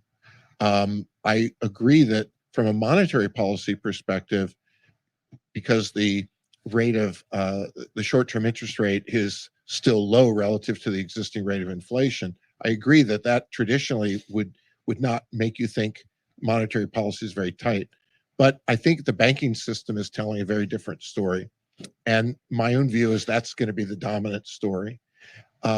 What we know from looking both at uninsured debt flows and also credit supply decisions of banks are that they react very suddenly to market changes. So when banks suffer market losses, the regulators may ignore them, the supervisors may ignore them, their accountants and the accounting standards might ignore them, but the market actually knows them. And we now have not only that shock affecting to a sort of undercapitalization or insolvency situation of a couple hundred banks, but on top of it, as you pointed out, the commercial real estate position.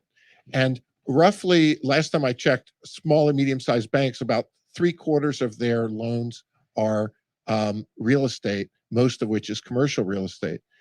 The mortgage market, of course, is different because that's mainly Fannie and Freddie. They're not, I think, so affected by these shocks, but the commercial banks are. Credit supply is, I think, going to be a major issue in commercial real estate, and that means, the business cycle and the real estate cycle are closely related for a reason. So my view is the combination of the losses on the bonds and the commercial real estate losses are going to create something that's much more reminiscent, unfortunately, of the mid-1980s. Anybody else? Thank you. I have three observations. The first is that the monetary policy challenge for the Fed is quite substantial. As Mickey pointed out, it's brought the federal funds rate up to barely touching zero. The historical record of successful disinflations is fairly clear that the real rate has to rise significantly. And my reading of those as embodied in policy rules, quantitative policy rules, is that given the current data, that historical record indicates that the federal funds rate ought to be above 7%. Now, if the inflation rate falls to the fourth quarter, in the fourth quarter is 3.3% on a year-over-year basis, then the current federal funds rate will indeed be sufficiently restrictive. But it's not sufficiently restrictive now to bring about that fall of inflation, at least according to the historical record. So I think the question is, if inflation doesn't fall on itself for some extraneous special reasons that we're not quite aware of and the Fed hasn't quite been able to persuade people of, assuming inflation remains high at around 5% where it is now, the drama is going to be when the Fed admits that 5.25%, which is where it seems to be headed for, is going to be insufficient. Concerning financial stability and its implications for monetary policy, I'm struck by the parallels to 1974. The peaks on the left-hand side of the graphs of inflation and interest rates that you two showed us. There in the middle of the year, it wasn't clear whether the Fed was more concerned about rising unemployment or high and elevated inflation, and significant financial market problems for them. It ended up helping to sideline them and lead them to take their foot off the brakes and let inflation be so. Point to Franklin National failing in May and Bank Herstatt, I think, in June of that year. And the financial market turmoil that resulted helped persuade the Fed to stop fighting inflation before inflation had come down. And then in the ensuing recovery, we were off to the races. As for the banking situation itself, I think a historical perspective is also useful. This strikes me as another episode in a continuing cycle of safety net expansion. There's a disturbance, there's some losses, some liquidity problems at an institution that's not formally and legally entitled to support. It does not cover some problems involving in this case, uninsured deposits, not legally entitled to support. Officials intervene in an ad hoc way that expands the implicit safety net by setting a precedent. And what follows is a crackdown on the particular risks that gave rise to that particular instance, but it's always something, and there's always something new. This increases the incentive to shift risk taking outside of the safety net, and in particular to areas just adjacent to the newly expanded safety net. And the bypass incentive is enhanced by the heavier regulations within the safety net. And then over time, there's pushback against the stiffer regulations, and the next shock sends us on another episode. I think what I'd like to see, what would hope, is that this episode would prompt reflection on the part of officials, both the FDIC, the Treasury, the Fed, and Congress, about the extent to which this continuing cycle has done two things. First, it's contributed to a very fragile a financial system that's evolved towards fragility. It's incented the use of the reliance on short-term liquid funding, because that's what gets rescued in a crisis. That's what gets support. That's what benefits from unpriced insurance on the part of the federal sector. And I would hope that there'd be reflection as well on the extent to which what officials tend to do in these ad hoc interventions is not what they would have wanted markets to believe they were going to do. That is to say, they act without commitment. They act in a way that's time consistent, when a commitment, if they could find a way to hold themselves to it, would have led to a different evolution of the financial system, maybe prevented this. And so hopefully there's some reflection on the extent to which imperfect commitment by officials has contributed to the extent of financial market fragility we see. Debbie? I have nothing to say.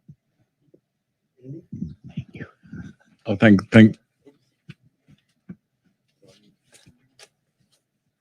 Need to speak into the microphone. Okay, can you hear me now? There we go. So thanks a lot. I'm thinking back, it was about 2 years ago, I think, that the three of us were working on the scenario analysis paper.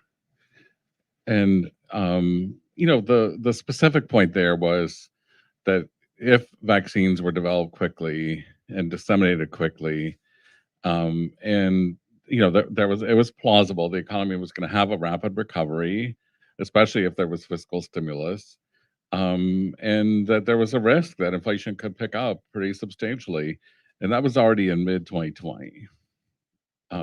Now, the deeper point in that paper, which Mickey's emphasized for years, and I certainly have too, is the Federal Reserve is making a major mistake by having a dot plot that only emphasizes a single baseline outlook.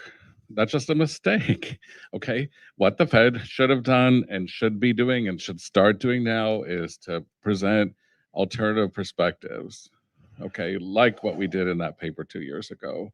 Okay. And my assertion today is that would have actually helped prepare investors and bank managers, okay, people at pension funds and life insurance companies, if the Fed in mid-2020 had said, it's not our most likely expectation, but it's possible, as Mickey Levy and Mike Bordo have said, it's possible that actually we could have a pretty rapid recovery and a pickup in inflation, in which case the Fed will respond appropriately to that.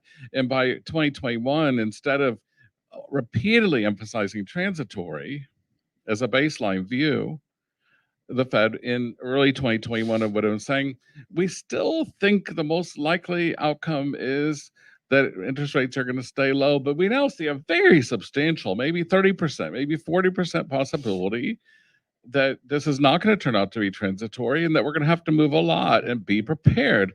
And I think that's the sort of thing that could have actually helped. So here we are a year later, they didn't do it. Okay, we're like, oh, well, who could have imagined? Who could have? And I think the simple answer is Mickey and Mike, give them some credit, because I was just a minor co-author on that paper, but the two of you were the ones that said, hey, we should be really taking this seriously. And I'm just sorry the Fed didn't listen to you then, but it's not too late. The Fed any day could decide, okay, we're going to enhance the quality of our dot plots and communicate better about our assessments of risks. And again, coming back to the earlier discussion today, this is why we need an IG and a JO, because those are the sort of things an outside reviewer could be pushing them to do. Okay, why haven't they done it already? I think it's just a pretty legitimate question. Thanks for all wonderful presentations, and it's going to be a tough act to follow all of this. But I'm going to start by pushing back on what Andy said, and maybe someone should defend the Fed a little bit in this. So let me try to attempt to go in that direction. First of all, I will express my preference for killing the dots. I think they are counterproductive at this point, and I don't think that adding a couple of scenario would help, given how the scenario would be selected. I think we need to go back, and for many years at the Shadow, we have been urging the Federal Reserve to be clearer about the systematic nature of its monetary policy and how policy responds to the evolution of the short-term outlook. Yes, the risks could be part of that analysis, but if we don't even have the baseline implicit policy reaction function, I'm not sure the other elements would help us a whole lot. But given that aside, I would like to defend the Fed a little bit and channel a little bit of Marvin Goodfriend in this. We are in the scenario that the Fed has faced in the last few years, in a situation where the Fed continues to enjoy quite well anchored inflation expectations. And one of the benefits of the rather good policy over the past 30 years, relative to what we had in the earlier episodes, is that inflation expectations have remained anchored overall. I think that since 2012 that the Fed clarified even more forcefully its monetary policy strategy and focused on that aspect of policy, is useful to be looking at inflation expectations as a guide. And I recall Marvin Goodfriend was arguing this all the way back in the 1990s, that if the Fed manages to anchor inflation expectation well, then it will have the luxury of being able to delay tightening policy somewhat, be a little bit more flexible, be a little bit more sensitive to recession risks. And frankly, given the inflationary shock that we have had over the past couple of years, the fact that we are still not in recession, and the fact that the Fed managed so far to maintain this fine line of disinflating without so far causing a recession is a good outcome that I think they deserve some credit for. So conditional on the mistakes with the forecasts that were made 2 years ago, and the advice that was not being followed on being vigilant on different scenarios, I don't think we should be so harsh on the Fed right now. I definitely would not be projecting that the Fed funds rate right now should be several percentage points higher than it is. That's not warranted given the outlook for inflation and the anchoring of inflation expectations. Yes, I do agree that real interest rates need to be somewhat higher, but frankly, forward-looking measures of real interest rates based on expectations measures, based on inflation swaps, at all horizons are positive right now, which is actually quite something and much better compared to a number of other central banks around the world. So I agree with all of you who say that the Fed is in a tough spot. I'm not going to disagree that mistakes were made, but frankly, the very decisive action that has been taken in the last 14 months I think is something that we should look positively at, and the fact that they still have to maintain that balance of slowing down the economy but not tipping it over. And I think that over the last year, overall they've done this well. Of course, as Mike Bordo could always remind us, we need to wait some time and then evaluate this as a historical episode when everything falls into place. Okay. I'd like to respond to a few of these points. First, Jeff and Charlie. Fortunately, it looks like the shelter costs component is coming down. In the last observation, it was only up 0.5%, whereas every prior month for the last year had been up like 0.7%. And the way OER and rental costs are calculated, it's the beginning of a trend of slowing increases in the shelter component. And I do expect inflation to come down in the second half of the year, which should raise real interest rates. So I just point that out, that inflation should subside. My concern is it's not going to subside down to 2%. And the Fed, I don't think, has any intention of that. I wanted to make that point. Another point I would make, Jeff, I disagree with you that the parallels between now and 1974, back then, remember, we had the first oil shock in November 73 following the Fed, trying to reelect Nixon in 72. So we had the oil prices, like tripled or quadrupled in price. And then we were the wage and price controls, which were lifted, in April 74. And it was just a disaster. And we don't have circumstances like that now. Let me just make one other comment about commercial real estate. And that is, it's really murky. I mean, so if you think about, there are excesses in commercial real estate in the big cities, in New York, LA, Chicago, San Francisco, and a few others. It's really murky who owns this real estate, who is financing it, how much leverage there is. And it's just a big murky issue that we don't know, because while regional commercial banks have very large exposure, regional banks are by and large very well capitalized, but a lot of that commercial real estate is financed by private lenders and pensions and insurance companies that are also extremely well capitalized. Now, one of the problems is when you think of parallels between now and the financial crisis.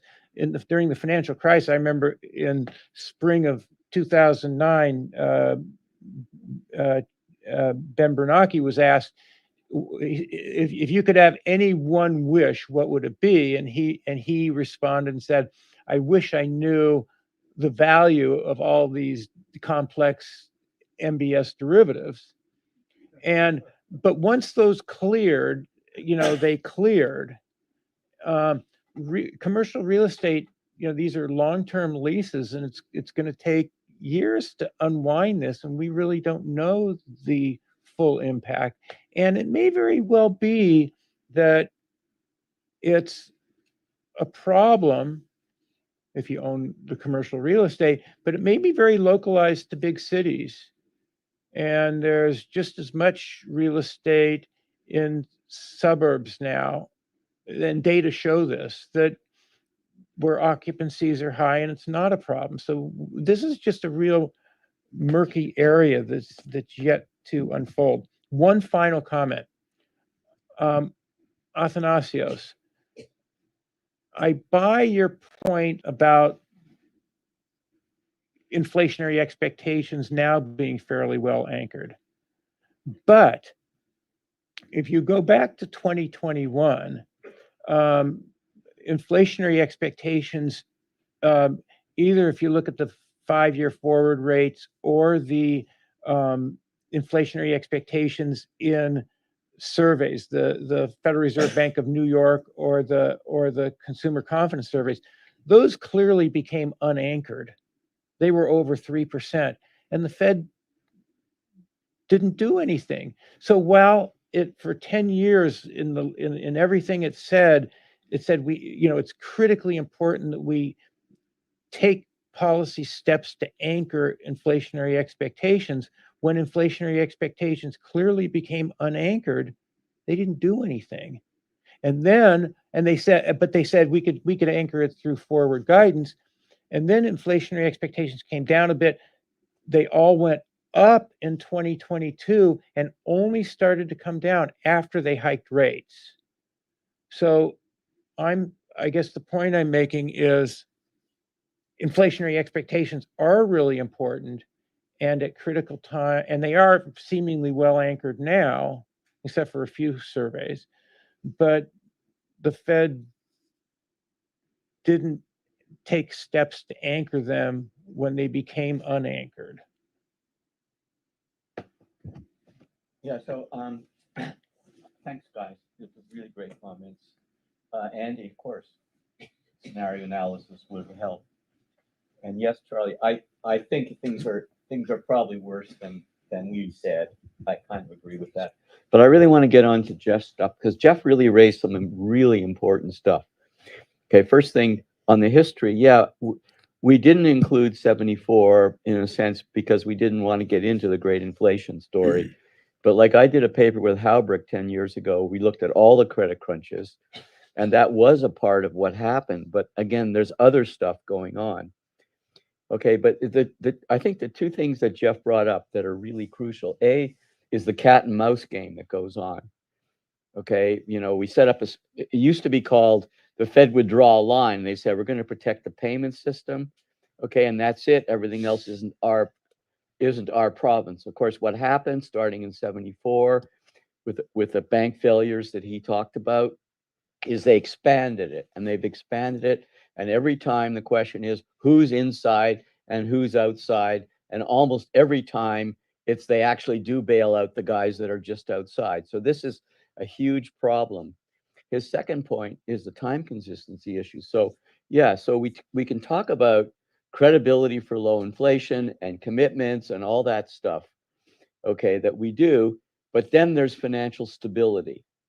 And the Fed's mandate is inflation and the real economy, and financial stability has always been their lender of last resort. Okay, but what always seems to happen, and that's what this history lesson tells us, is something always bad happens, and then the Fed says, oh dear, what are we going to do? And it's really hard for them to kind of tie their hands and do an old 1980s style, let's commit no matter what, because once the financial sector gets involved, the pressures, political pressures and other means are going to bail out. Okay, so that I think that's really crucial. And this is what's going on right today.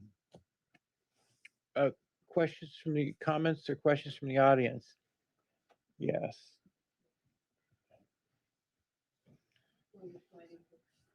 Not yet, Anne Marie. There were two comments made, I think, Mickey, in your presentation that I'd like to focus on. One is that the reason that the Fed has not done a good job of projecting inflation into the future. The second one is that there's going to be a credit crunch. There is currently a credit crunch going, and you expect it to cause a recession, but because nobody knows to what extent the credit crunch will occur, nobody knows for sure how bad the recession will be. On the first point, isn't the reason that the Fed did a poor job of projecting inflation simply because they weren't following the quantity theory of money and taking into account the massive increase in the money supply and just straightforwardly applying the quantity theory of money?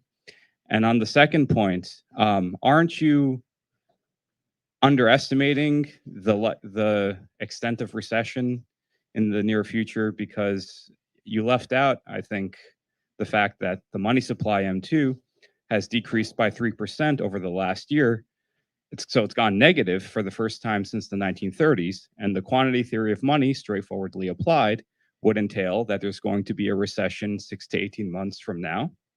So any credit crunch from private banks that's going to happen on top of that is just going to cause an even worse recession. So I'd be curious to hear your comments on both of those points. Sure. In response to the Fed, your comment on the Fed's forecasts, I mean, there were errors, there were modeling errors, there were errors in Fed judgment, there were institutional errors that led to bad forecasts. Among the largest errors, modeling errors, is the Fed. I mean, basically, you had a situation of fiscal policy, a $5 trillion increase in deficit spending, over 25% of GDP, that the Fed accommodated, including buying effectively half of the new Treasury bonds issued. And that didn't even affect the Fed's forecast. That is, all of the monetary and fiscal stimulus had barely registered in the Fed's Furbus model. And this is a huge error. And so that's as much fiscal, probably more so fiscal than monetary. And by the way, I went back and just yesterday, I looked at the Fed's minutes from the June 2021 meeting, which came immediately after the enactment of President Biden's $1.9 trillion deficit spending package, okay, which was 10% of GDP. And I did a word count on the Fed's, minutes that were like 15 pages, single space, and the word fiscal came up 3 times, only in passing. And the Fed senior staff outlook presented basically said, and the fiscal stimulus is fading. This was a month after the checks were distributed. And so now, to your point on money, I don't think you could rigidly take the quantity theory of money, and you had this over 40% bulge in M2, okay, that was, if you go through the flows, it was driven a lot, not by monetary policy, but by the excessive fiscal stimulus, the checks written to individuals that was, some of it was spent, but a sizable portion was saved and ended out in bank deposits.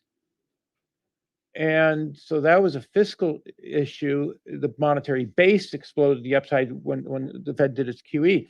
But the critical question right now is, so M2, the year-over-year growth is completely flattened out. Are we supposed to ignore the $6 trillion bulge in the stock of money? Are we supposed to ignore that now? I mean, it's still sitting in bank accounts to be spent. And so it's not nearly as simple as the quantity theory. I would have, by the way, that same word count of the June Fed minutes from 2021, the word money wasn't used once. And so there were a lot of errors, but it's not nearly as simple as saying, I wish the Fed would look at money more closely, but it's not nearly as simple as looking at the quantity theory. Let me just say one thing for 10 seconds. Look, it is the quantity theory of money, but it's not just M, it's V too, also V. So I've been working with John Duca, a Fed guy, on velocity, modeling what's called the Vizia velocity. And indeed, if you do that and you model it properly, okay, then you do find that it works. Okay, and it's picking up, so velocity, it's velocity that's telling you what's going to happen. Okay, and in a sense, if you look at it carefully, you're going to see, you can actually see the effects of the increased M that occurred 2 years ago coming forward, and then the tightening, and it all goes into V. So when Friedman talked about long and variable lags, okay, you have to throw that piece into the puzzle. So I think it is, the quantity theory is the way to look at it, but it's not just a simple one. If Peter Ireland were here, he would definitely weigh even further on this.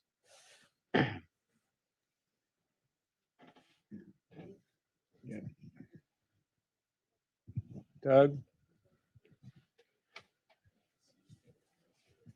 Do I just talk? I guess so. Couple recession-related questions. First of all, Mickey, you mentioned the heightened uncertainty. Historically, isn't that a characteristic of turning points in the economy? And the second question is, you talked about the lag in the Fed's response to the pandemic inflation. Aren't they setting themselves up for a delay in responding to a downturn? Because in the inflation, they were following employment. You know, that was their goal, to get to full employment before they even considered changing rates. And now they're looking at this, or they seem to be looking at super core inflation, which is basically wages. Wages statistically lag general inflation by 6 to 12 months, which makes sense if you think about people getting a raise every year. So does it look like a turning point, and will the Fed be slow to respond in this direction also? Maybe, I mean, Doug, yeah, monetary policy works with a lag. I agree with you. And, you know, the Fed's in an extremely difficult situation here because it still faces its dual mandate, and it doesn't know how much banks are going to tighten credit and with what effect. It really doesn't know. So it's one thing to say, okay, the Fed's going to hike rates, and this is, we kind of think we know the economic effect.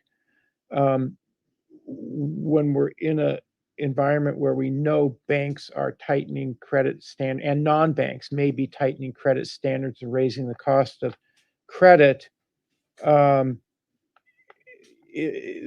of that tightening of credit may be indiscriminate, and we just really don't know the effect of it. I mean, so once again, if you're let's say you're a bank with 98 billion in assets, you basically say, I don't want to go above 100 because then there's 100% probability I'm going to have to go through a stress test. What assets can we sell in order to stay below 100? And that's how banks operate. I worked at a too big to fail bank, and it's kind of appalling how banks make their decisions in periods of stress. Okay. Now, to your point on uncertainty, yes, this is a period when uncertainty is high. And once again, I don't expect it'll have that big of an impact on consumer confidence.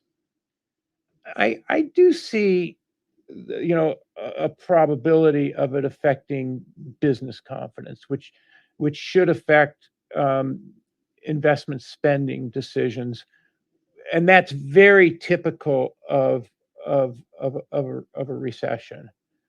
But once again, I do want to emphasize, and here I'll push back on Charlie Calamares. If in fact we're going into recession, conditions are far different than prior expansion peaks in terms of credit, imbalances in the real economy in terms of inventories and employment and the like. And that leads me at least to kind of say, if we're going into recession, it'll be more on the mild side. Could I be wrong? Absolutely. Why don't you get Anne Marie? Wait, Anne Marie, you had a question? Yeah, one more. Then Yeah. And we go around, I think. Okay, thank you. An awful lot of incredible thoughts have been flying around this room. And um, Mike asked me what I thought he left out. And before I gave the talk, and I would say going off Golden 1971 probably deserves okay. to be on the list, not because of the immediate reaction to it, but because of the whole culture that changed of a feeling that the Fed was not as constrained as it had been for the previous ages. Um, anyway, I also would emphasize a little more of the role of regulations in creating ever more distorted measures of money. And, you know, this whole conflict between monetarism and whatever else you want to call it these days comes partly from the fact that the definition of money just kept getting more and more confused, which you know very well because all this work on Divisius is come out of that when you don't have a clear measure of money. You try and make one to make the models work. And the Fed at some point threw up their hands and stopped doing it, which is why money's hardly ever mentioned in Fed publications these days. And yet the theory hasn't gone away. It's still good. But one thing I just sort of want to throw in that seems relevant to almost everything that's been said today, but hasn't been said, is the tendency to short-termism.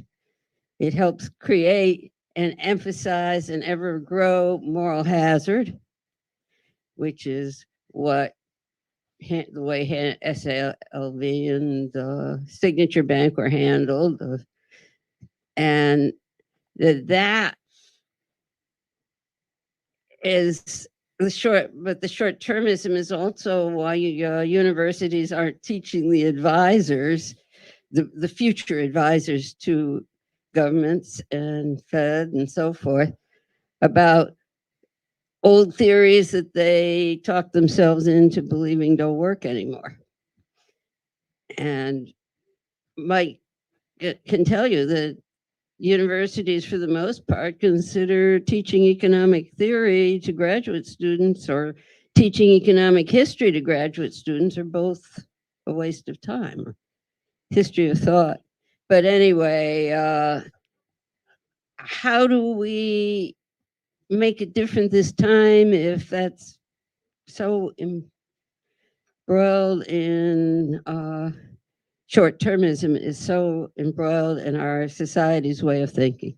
And Okay, thank you. Now we'll take one more question from the back, and then we have to conclude and break for lunch. Yeah, those were very good comments. Thank you. Two great presentations. Thank you very much for your time. And I really appreciated the historical analysis of past cycles where the Federal Reserve tightened. This time around, and last time I said that, someone kicked me out of the Hoover Institute. But anyway, this time around, I think it's different because real rates after 9 increases in the Fed funds rate is still negative. Secondly, when you look at the consumer sector, which is 2/3 of the US economy, and the consumer in the US is as big as the Chinese economy, unemployment is historically low, disposable income is very strong, they have $1 trillion plus in savings, they're only using 20% of their revolving debt. So going to the notion that uncertainty carries the day, going to Andy's excellent point that has to be published somewhere, that scenario analysis has to be taken into account, you could look at, instead of a recession, you could look at an economy growing just from the consumer side at 3%, and you factor out shelter and inflation is 1%. Mm-hmm. How would you comment on that, and how can you get a message across in terms of how important scenario analysis is to the Fed out in the public? Okay, with that, why don't we talk about it over lunch? I mean, very, very, very good comments and great questions there. So thank you very much. There'll be lunches in the back, and then we will reconvene after lunch, and Debbie Lucas will be the keynote speaker. Thank you. Good.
returning, and it's now time for the keynote address of the day.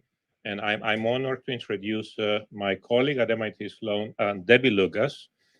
She has been on the shadow for some time now, and she's the person who keeps reminding us that in addition to monetary policy, there are other things we should be considering.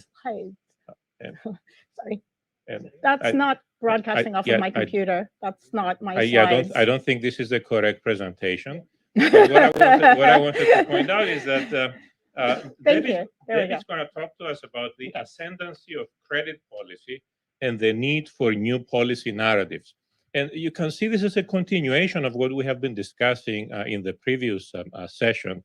For example, Mickey in his presentation was discussing the role of fiscal and monetary policy for the expansion we've had after COVID, and part of the inflationary problem that we're facing right now is very much of that. But there was one element missing: credit policy. And what Debbie wants to discuss with us is that we should be clearer with that aspect of policy as well, and how it interacts with monetary policy and with fiscal policy in helping us assess the outlook.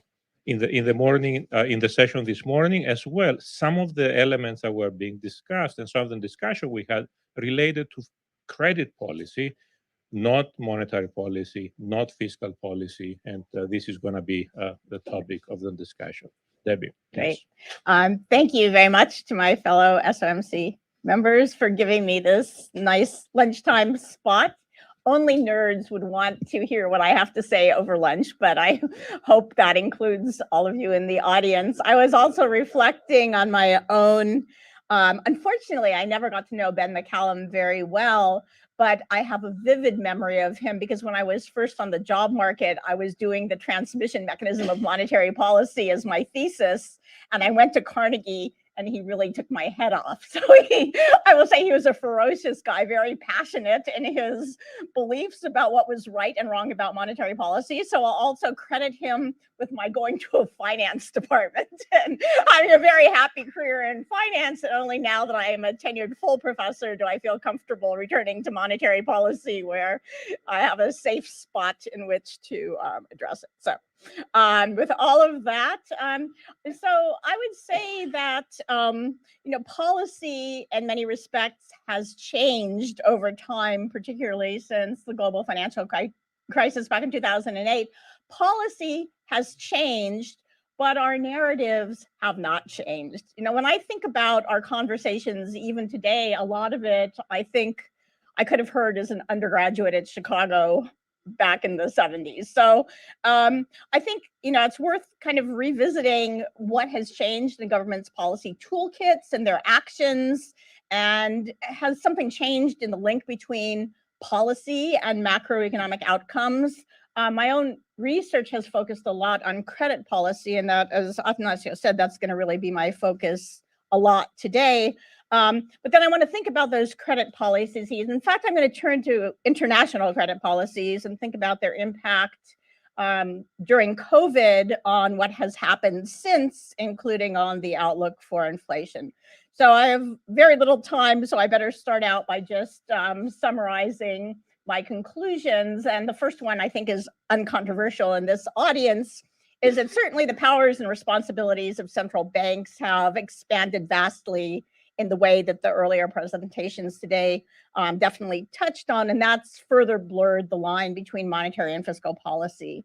But I think what was actually going on during the pandemic was primarily a story about fiscal policy and credit policy. So all over the world, there were just these enormously aggressive fiscal policies, but also there was a truly unprecedented use of government credit support policies, and in particular, forbearance policies. And I think they're not sufficiently appreciated in what has happened subsequently. And so that's what I want to focus on a lot. So I think that these very aggressive fiscal and credit support policies, which I would say were accommodated by monetary policy and by regulatory forbearance, but not caused by monetary policy, help to explain well, first, the good news, why the post-COVID recovery was so rapid in advanced economies. The fact that there was this giant COVID savings glut, which I think continues to have repercussions. I think that savings glut contributed a lot to why inflation shot up, why it's persisted. But I'm still in camp transitory. Now, this is a harder camp to be a member of, and it's probably a shrinking camp, but everyone can define transitory as they like.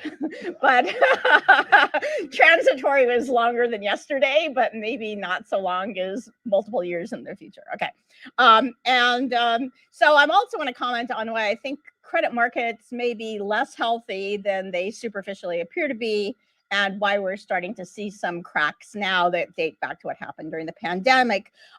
Like my colleagues on the SOMC, I'm concerned about fiscal dominance, and I think how we all define it is a little different, and we'll have to return to that. I was worried I would be thrown off the SOMC for this comment, but I'm just going to make it.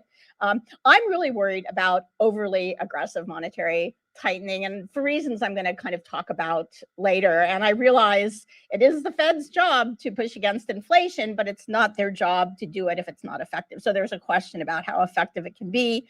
And I'm also very worried that, whenever there's a policy success, like we got through COVID without the world economy doing too badly, we'll repeat what we did last time. And I'm afraid there's going to be excessive reliance on credit policies going forward everywhere. Okay, so I'm actually going to start with monetary policy. I think, and this is an issue of the narrative. So the popular narrative, which isn't wrong, I think it's just incomplete, is that, of course, it's the central bank's job to keep inflation at a target rate, 2%, and that it's going to do that primarily through its interest rate policies. If inflation is too high, they're going to raise the rate, they're going to discourage demand. That could cause short-term pain, but longer-term gain. And I think this got quoted a lot. Christine Lagarde said, inflation is a monster that we need to knock on the head, which was very quotable. But my question is, how exactly does raising the central bank's policy rate knock inflation on its head?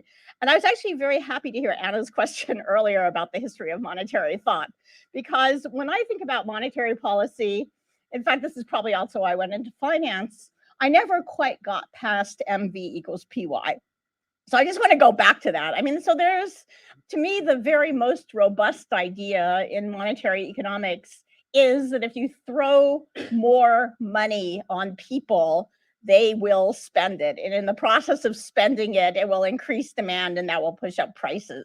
Now, MV equals PY is certainly not a perfect theory for explaining when things are going to happen. For one thing, some of that money is going to be spent in the asset markets rather than in the goods market. So we've seen periods where there's expansionary monetary policy, not much happens to inflation, but you see these big run up in asset prices. So it doesn't necessarily get transmitted to Y in that sense. We know that velocity, the rate at which money is turning over, is pretty variable.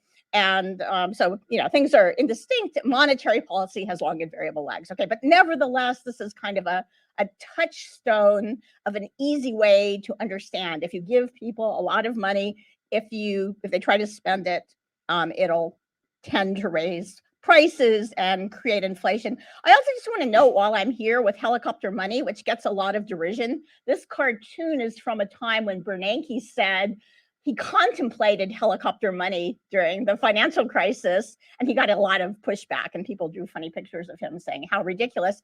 But there's something very democratic about helicopter money, which is actually missing from monetary policy as it's executed.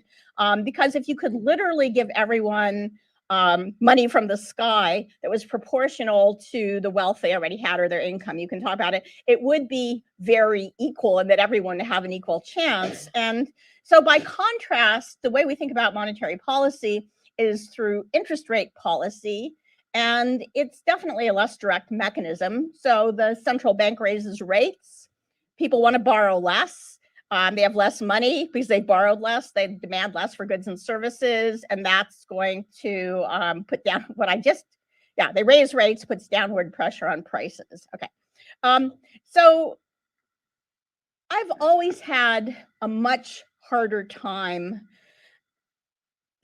believing, or I don't know, I think I'm a bit of a monetary policy agnostic, at least through this mechanism, because I've always had a lot of questions about it. At any point in time, there's only a relatively small fraction of firms or individuals who are going to be borrowing on the margin. So it kind of depends on who's at the bank to get that cheaper money or that more expensive money.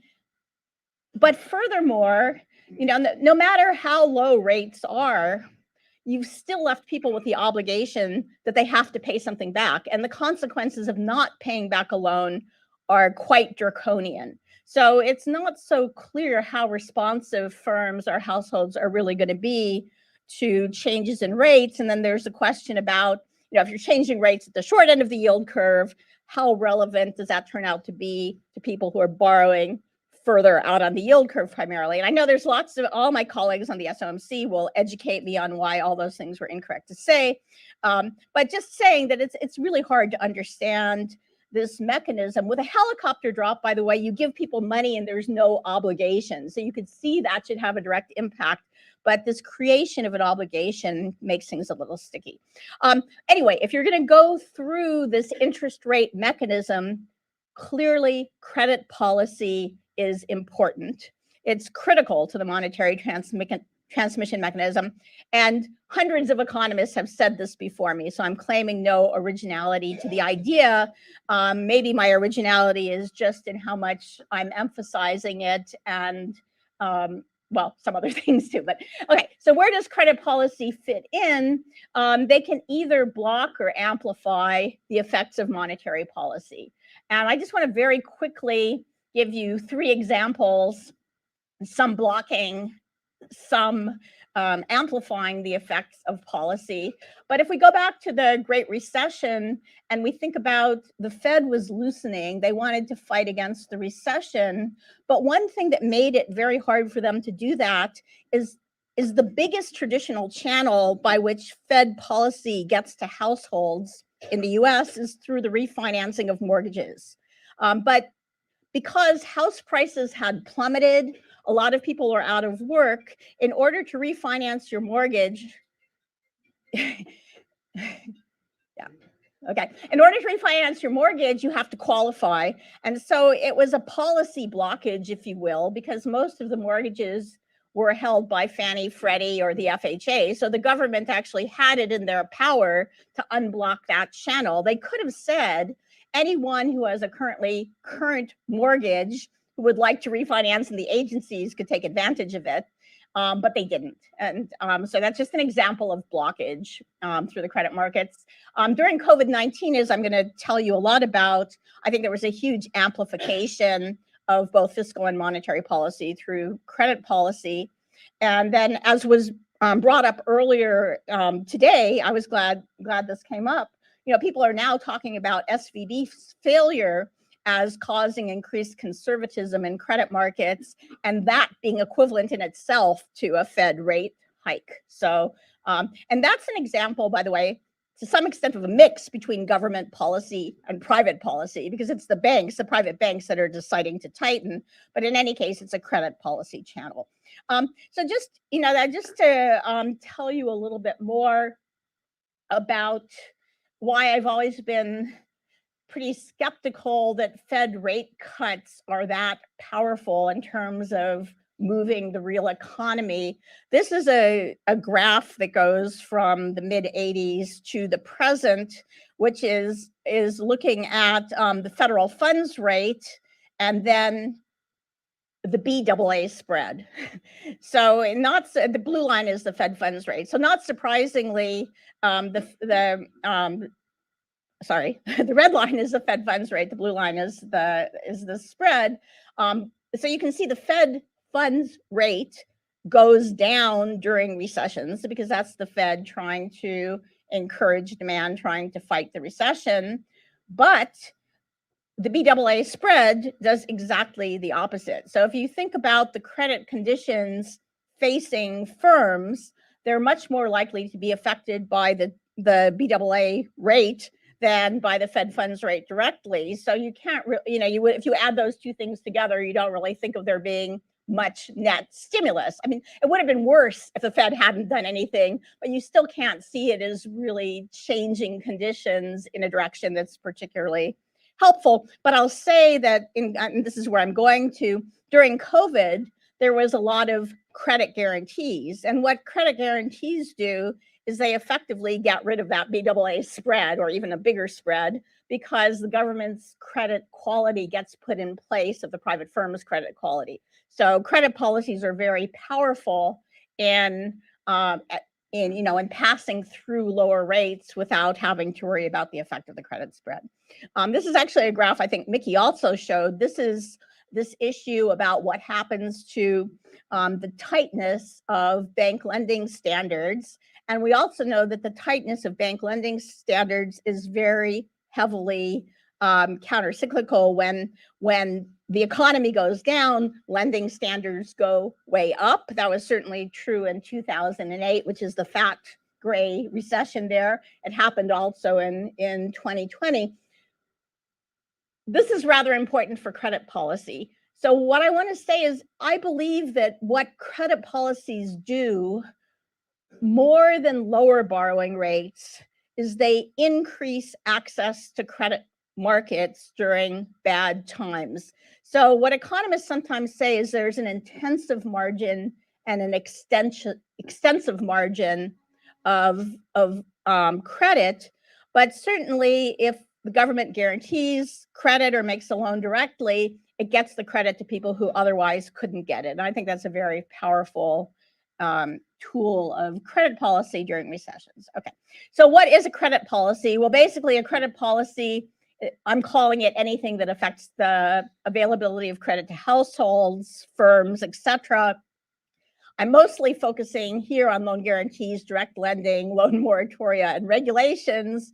And I'm going to tell you about pandemic credit policies. What I'm talking about is based on two papers I've worked on for the last few years with a co-author, Jihe Hong, who's an economist at the IMF. And it's a good time to say that all the outrageous claims I'm making are not the opinions of the IMF or my co-author. Okay. Okay.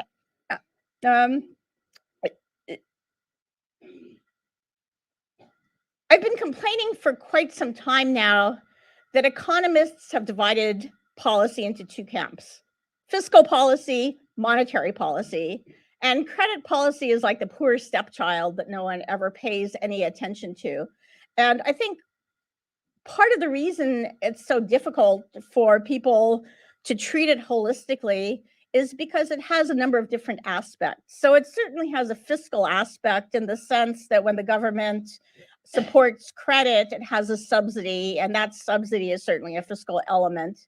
And then there's all these government regulatory policies relating to credit that are part of credit policy.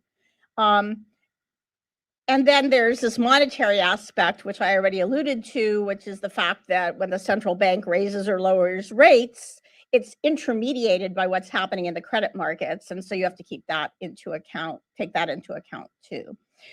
So as I keep on alluding to, the surge in credit in 2020 was unprecedented. It was global. The most important programs were these credit guarantee programs for firms.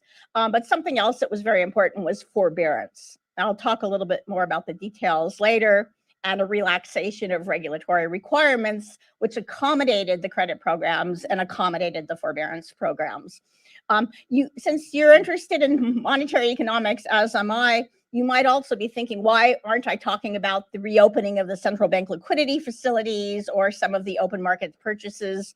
Particularly ECB was pretty aggressive on buying private securities, but I'm not talking about, I'm leaving to the side policies that are primarily liquidity and not credit. And I realize the line can be slippery, but if the central bank isn't really taking any credit risk, I don't want to talk about that. So that's where the dividing line is here. Okay.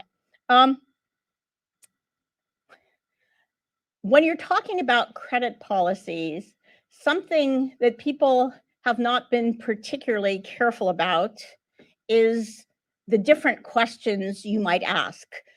one question you'd like to know is, what's the subsidy element of a government credit support program? When the government is absorbing the credit risk in place of a firm, how should the government think about the budgetary cost of that support? And my answer for decades has been, when you subsidize a loan, there's a very clear way of thinking about it at fair value or market value. You know, you're giving away real resources, real risk-bearing resources to the entities that are getting the credit support, and you should account for it properly. Okay. That's one issue. There's a second issue, which I really think I'm the only one who's tried to deal with it. I hope other people do. But it's a question of, how do you go from credit support to macroeconomic implications? And I don't think you can do it by treating the fiscal subsidy as the thing that's having the effect. And the reason I think that's wrong is because of what I told you before about the main effect being on this extensive margin, on reducing credit rationing. So actually what we do in these papers to ask about the macro effects of credit policies and to try to put them on a level playing field in macro terms with other fiscal policy is simply to ask, what were the incremental resources provided by these credit policies? So if you have a loan guarantee and you can go borrow $1 million and you couldn't without the loan guarantee, that's like $1 million of fiscal spending. It's not the same cost. But if you're just thinking about money in people's pockets, you're making that money available. And so that, you know, how much more money did people have because they had so much more access to the credit markets because of these government policies? And we basically do the same things also with the forbearance policies. So what's a forbearance policy? It allows you to not pay your student loan or not pay your mortgage or not pay something else.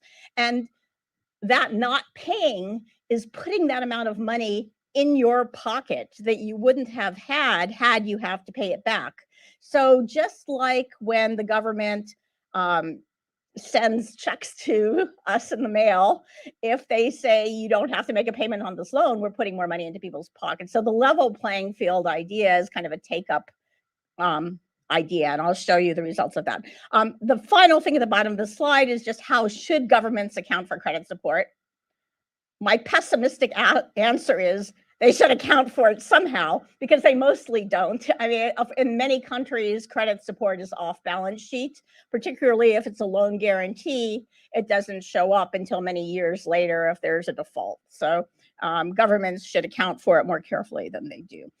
So in our analysis, just to give you a sense of what was going on, actually, I'm going to show you that the US wasn't particularly aggressive this time around on credit policy. There was the Paycheck Protection Program, which arguably was a grant program and not a credit program. But if you want to treat it as a credit program, it was the biggest credit thing the US did on the margin.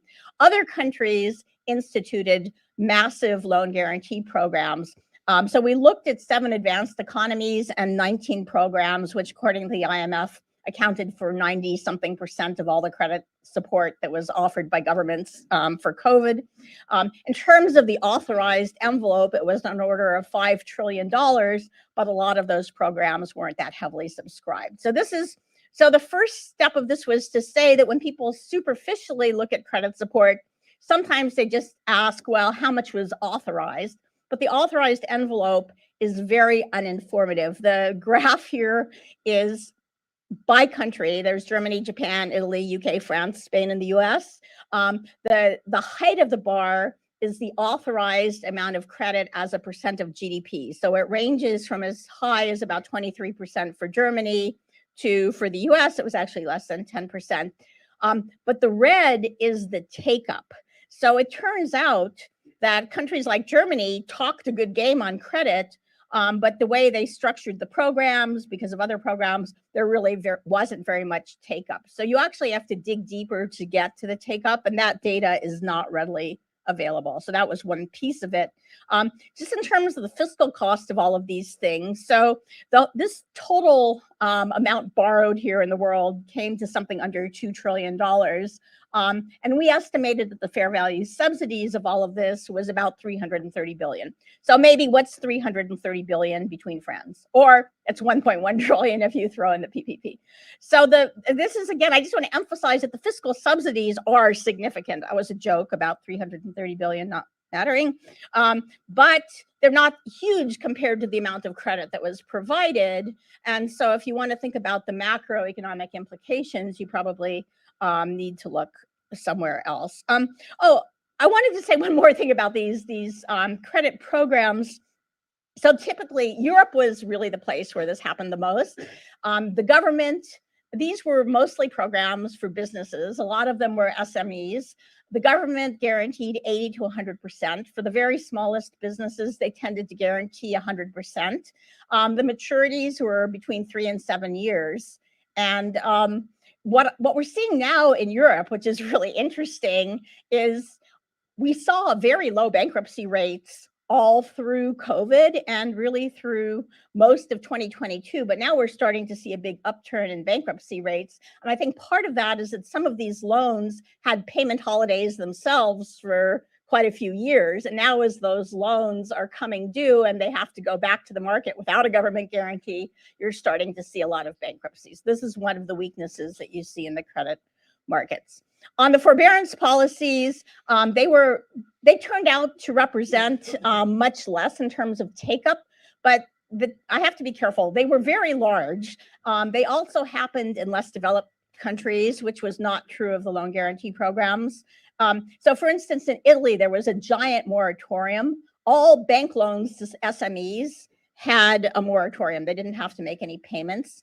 In the US, as you probably know, we had this moratorium on student loan payments that stopped all payments on student loans. And right now we still have that moratorium, which could no longer be a response to COVID. What also happened in the US is that Fannie, Freddie, FHA all allowed people who are experiencing financial stress to have a payment holiday on their mortgages. So that also, I mean, that was good in the sense it stopped people from losing their homes who might otherwise have lost them for transitory reasons, but it was a pretty significant amount of forbearance, even in the United States. Okay, I'm going quickly because Atna says, could you do me a favor and like start giving me dirty looks if things are going bad?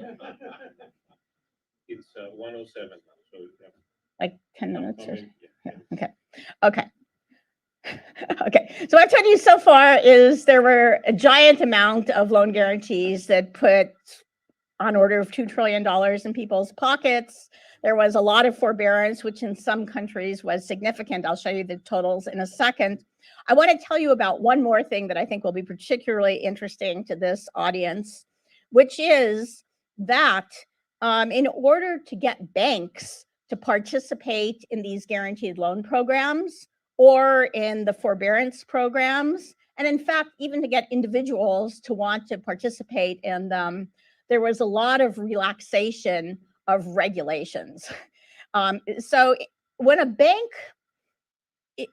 if a bank makes a loan to you and you come to them and you say, I'm really having trouble, I don't want to pay this month, and the bank says, okay, I trust you, you'll pay in the future, even if you and the bank both agree to that, under normal banking regulations, and some of you in the audience are better at this than me, but my understanding is under normal regulatory rules, the bank still has to report that loan as non-performing. So what happened on the regulatory side is there were changes, at least in the EU, that allowed banks to basically not write down loans that were participating in these programs. Something else that was true is, for instance, some of the SME programs authorized banks to lend to just about any firm with extremely little scrutiny. And so presumably by normal bank prudential standards, the banks shouldn't have lent to those firms, but they were actually encouraged to do so via these programs. And they did not have to include those very risky borrowers when they were computing the risk-weighted average averages for the bank. So just to give you numbers, in the EU, they reported risk-weighted assets of 18%, whereas, the risk-weighted assets, they reported risk-weighted assets of 18% of the exposure value for loans made under public guarantee schemes, but the average risk-weighted assets was 54% for bank loans to non-financial corporations. So in other words, they were really not putting risk weights on these. I want to say that this was in some sense appropriate, because when the government takes the risk, the banks aren't at risk. So it's fair enough that the banks don't have to report the large risk weight.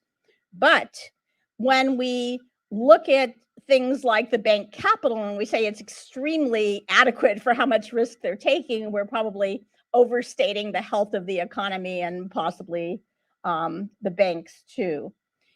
With regard to the US, something that was interesting with the student loans is not only did the student loan moratorium allow students to stop paying, but it also allowed their credit scores to be written up because it gave them a restart on those delinquencies. So the credit scores were inflated by this kind of regulatory relief. So I'm not really complaining about it. I know I'm talking about it like it's notorious. What bothers me is that everyone is saying, oh, look, the banks are just doing great during COVID. And it's like, yeah, because the government's took a ton of the risk. Okay. But I want to talk about the macro stimulus for a second.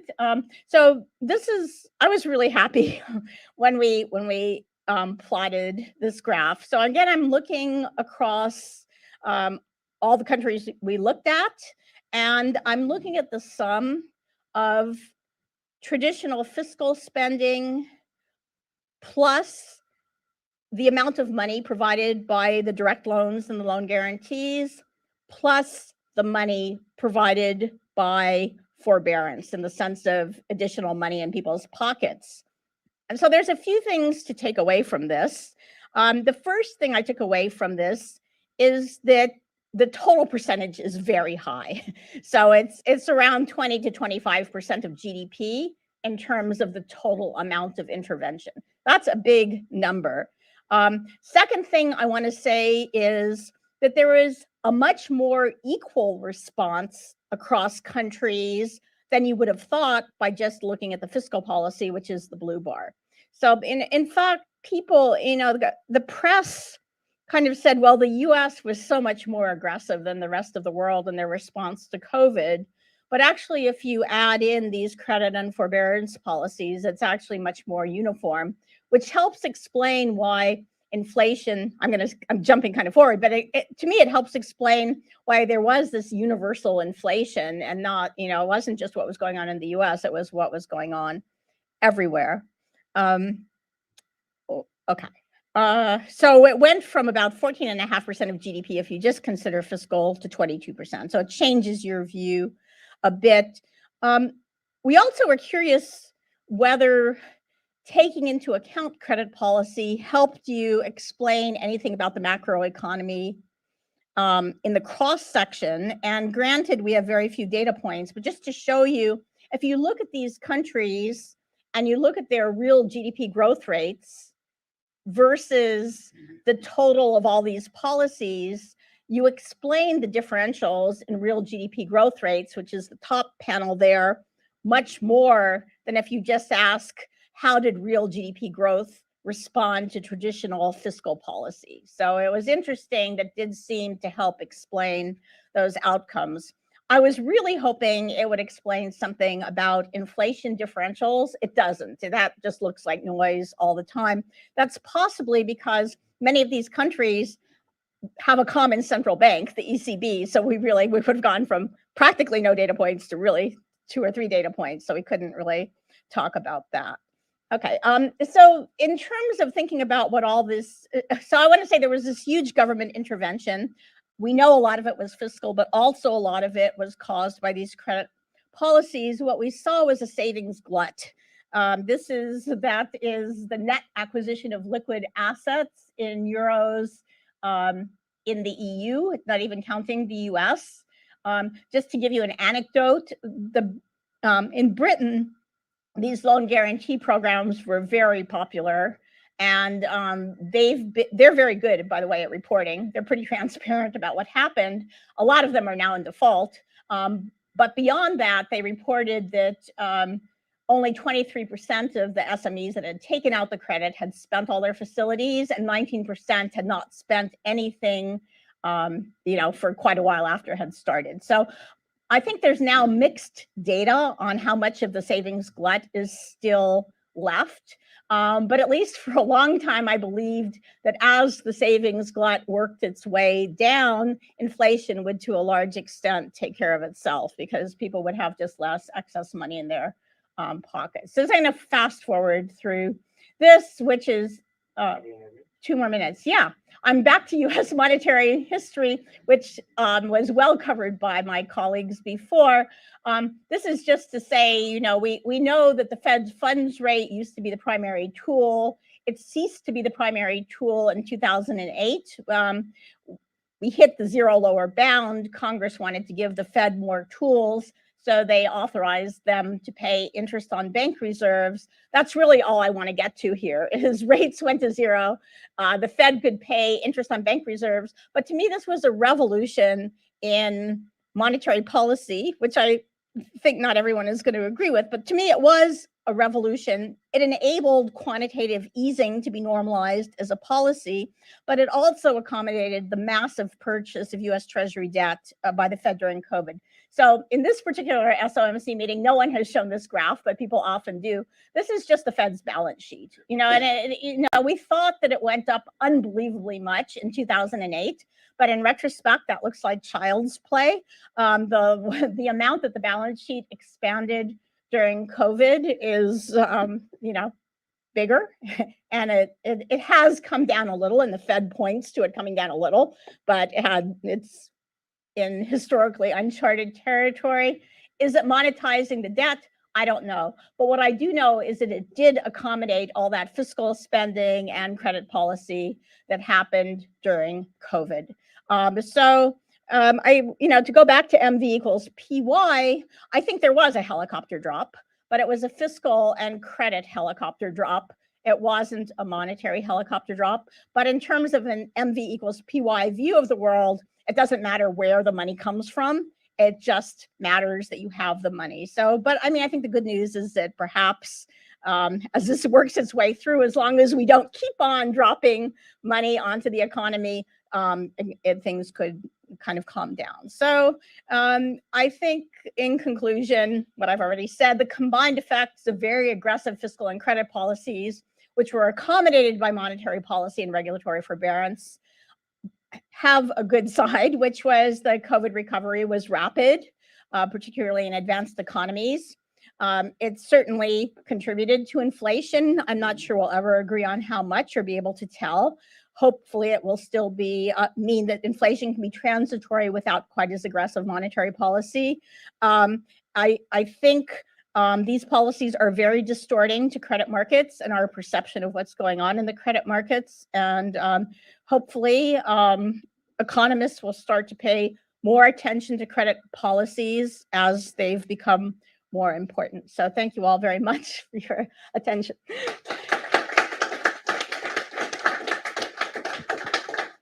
Thank you, Debbie. And we're going to have a few minutes for some questions. And let me actually invite you to start by addressing the following one. You mentioned this before. The past experience shouldn't necessarily be what we do at the next episode. So there is an elevated probability of a more or less normal recession coming up right now. Would you advise authorities to refrain from doing anything similar to what they have done during COVID? Or would you say, no, we have actually drawn lessons, and here are a couple of things that would be very useful to do?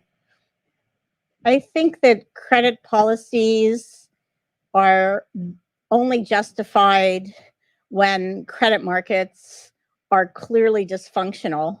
And during COVID, there was only a very short period. It was a blip around March to May, where you might have said markets were upset. And so at that point, you might have come in and done something, but this kind of use of credit subsidies in a kind of a generalized way is a very inefficient way of helping people. It's actually quite regressive because credit policies only help people directly who are involved in the credit markets, which is really the upper part of the income and wealth distribution. So I'm not at all a fan, as you could probably tell. I feel like credit policy has really grown too much. I did a lot of work in the past on US credit policy, and just the US footprint in consumer credit markets is really larger than it is anywhere else in the world, which is kind of ironic for us being a capitalist country. But the fact that the US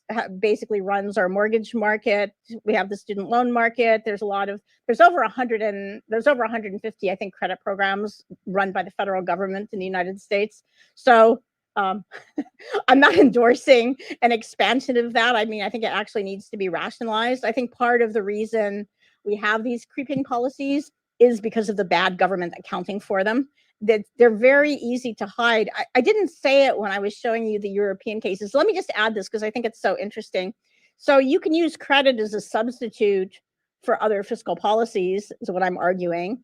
And when you saw the very large reliance on credit by Italy, Spain, and France, I kind of wondered if it was because the fiscal controls that at the EU level stopped them from running larger budget deficits, that the credit wasn't a workaround for those countries.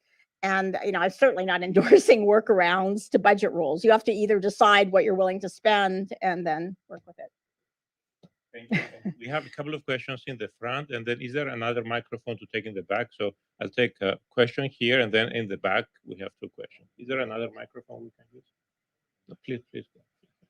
Yeah, so Debbie, I want to get onto this the credit story a little bit.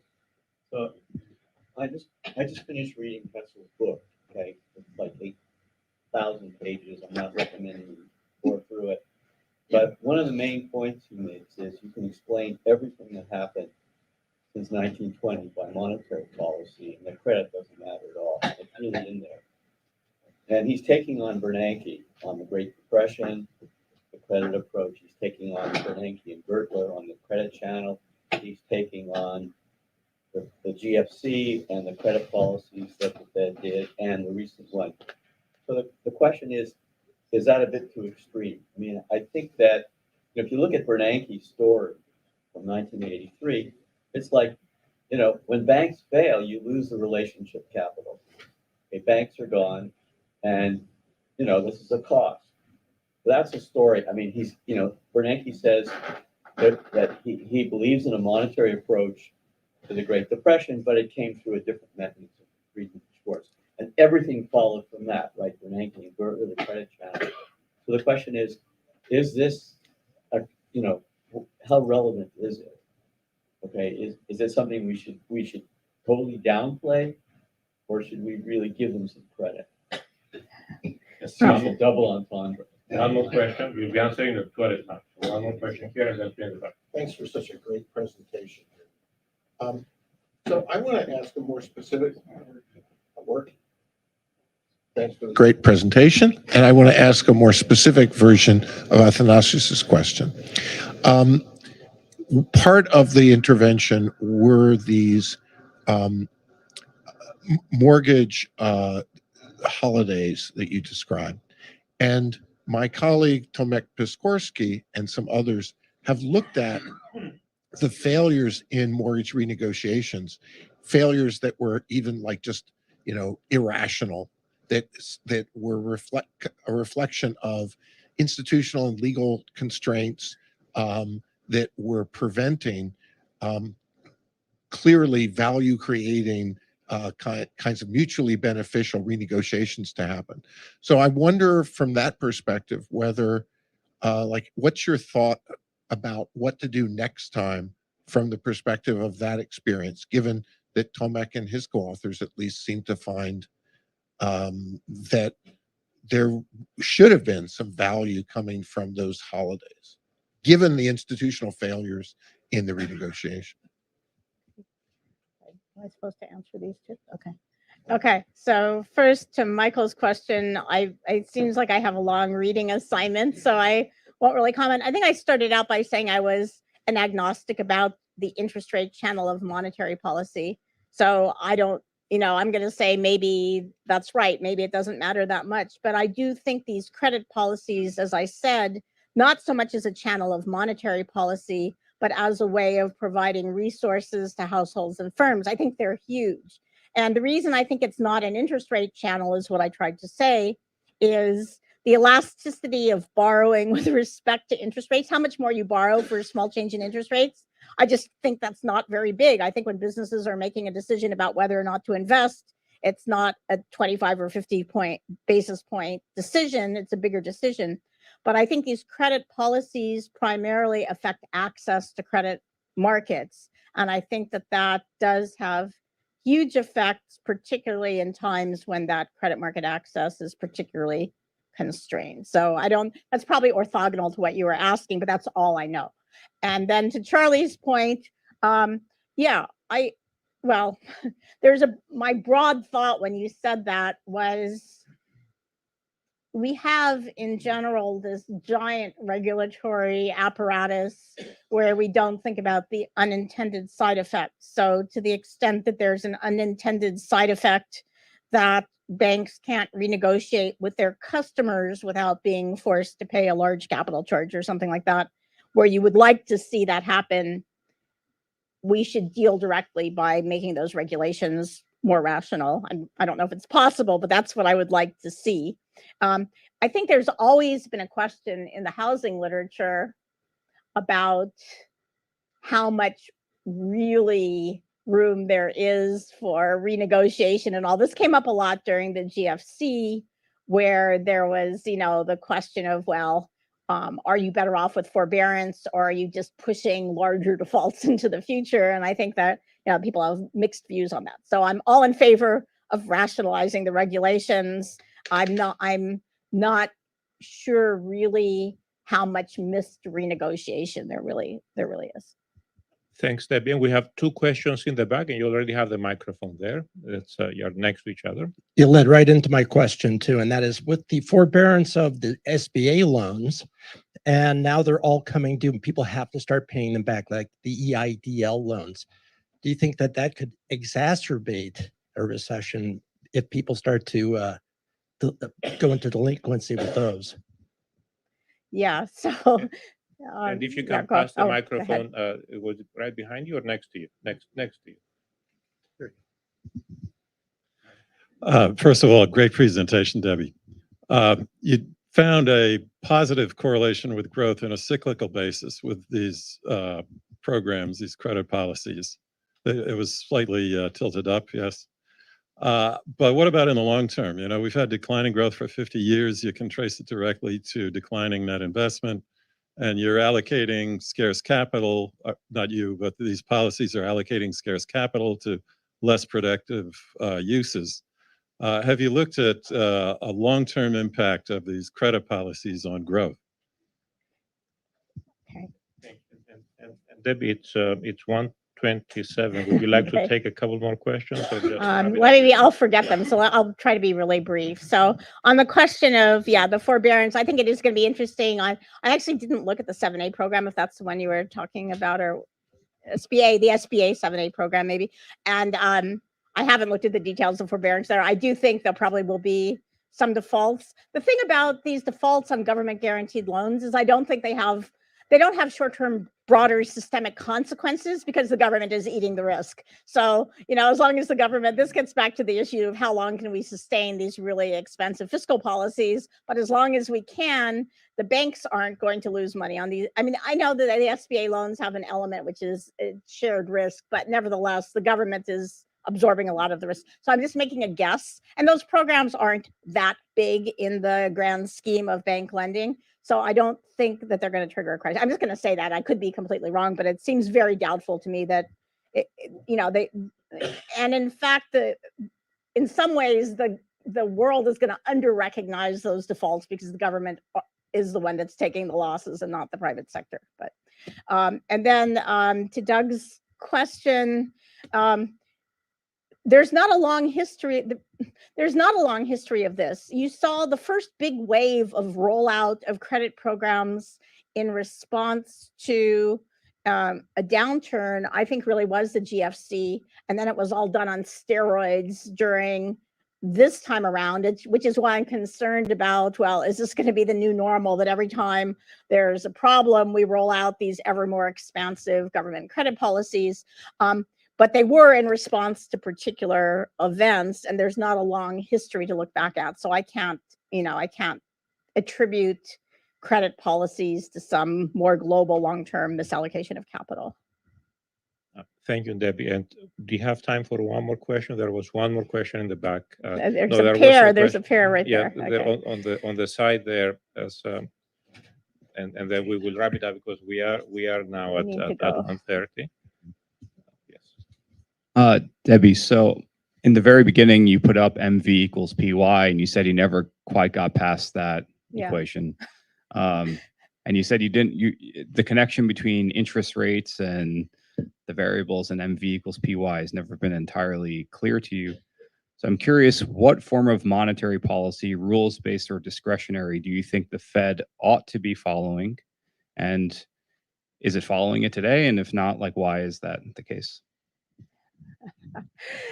In the 2 minutes we have, those are great questions. I'm really not sure. I have, my general sense is that the Fed should be more modest in their goals and aspirations. And luckily my place on the SOMC is more on the fiscal side, because I really, as I said, I'm a monetary policy agnostic because I don't really understand the channel. It's hard for me to have a strong view on the correct rule.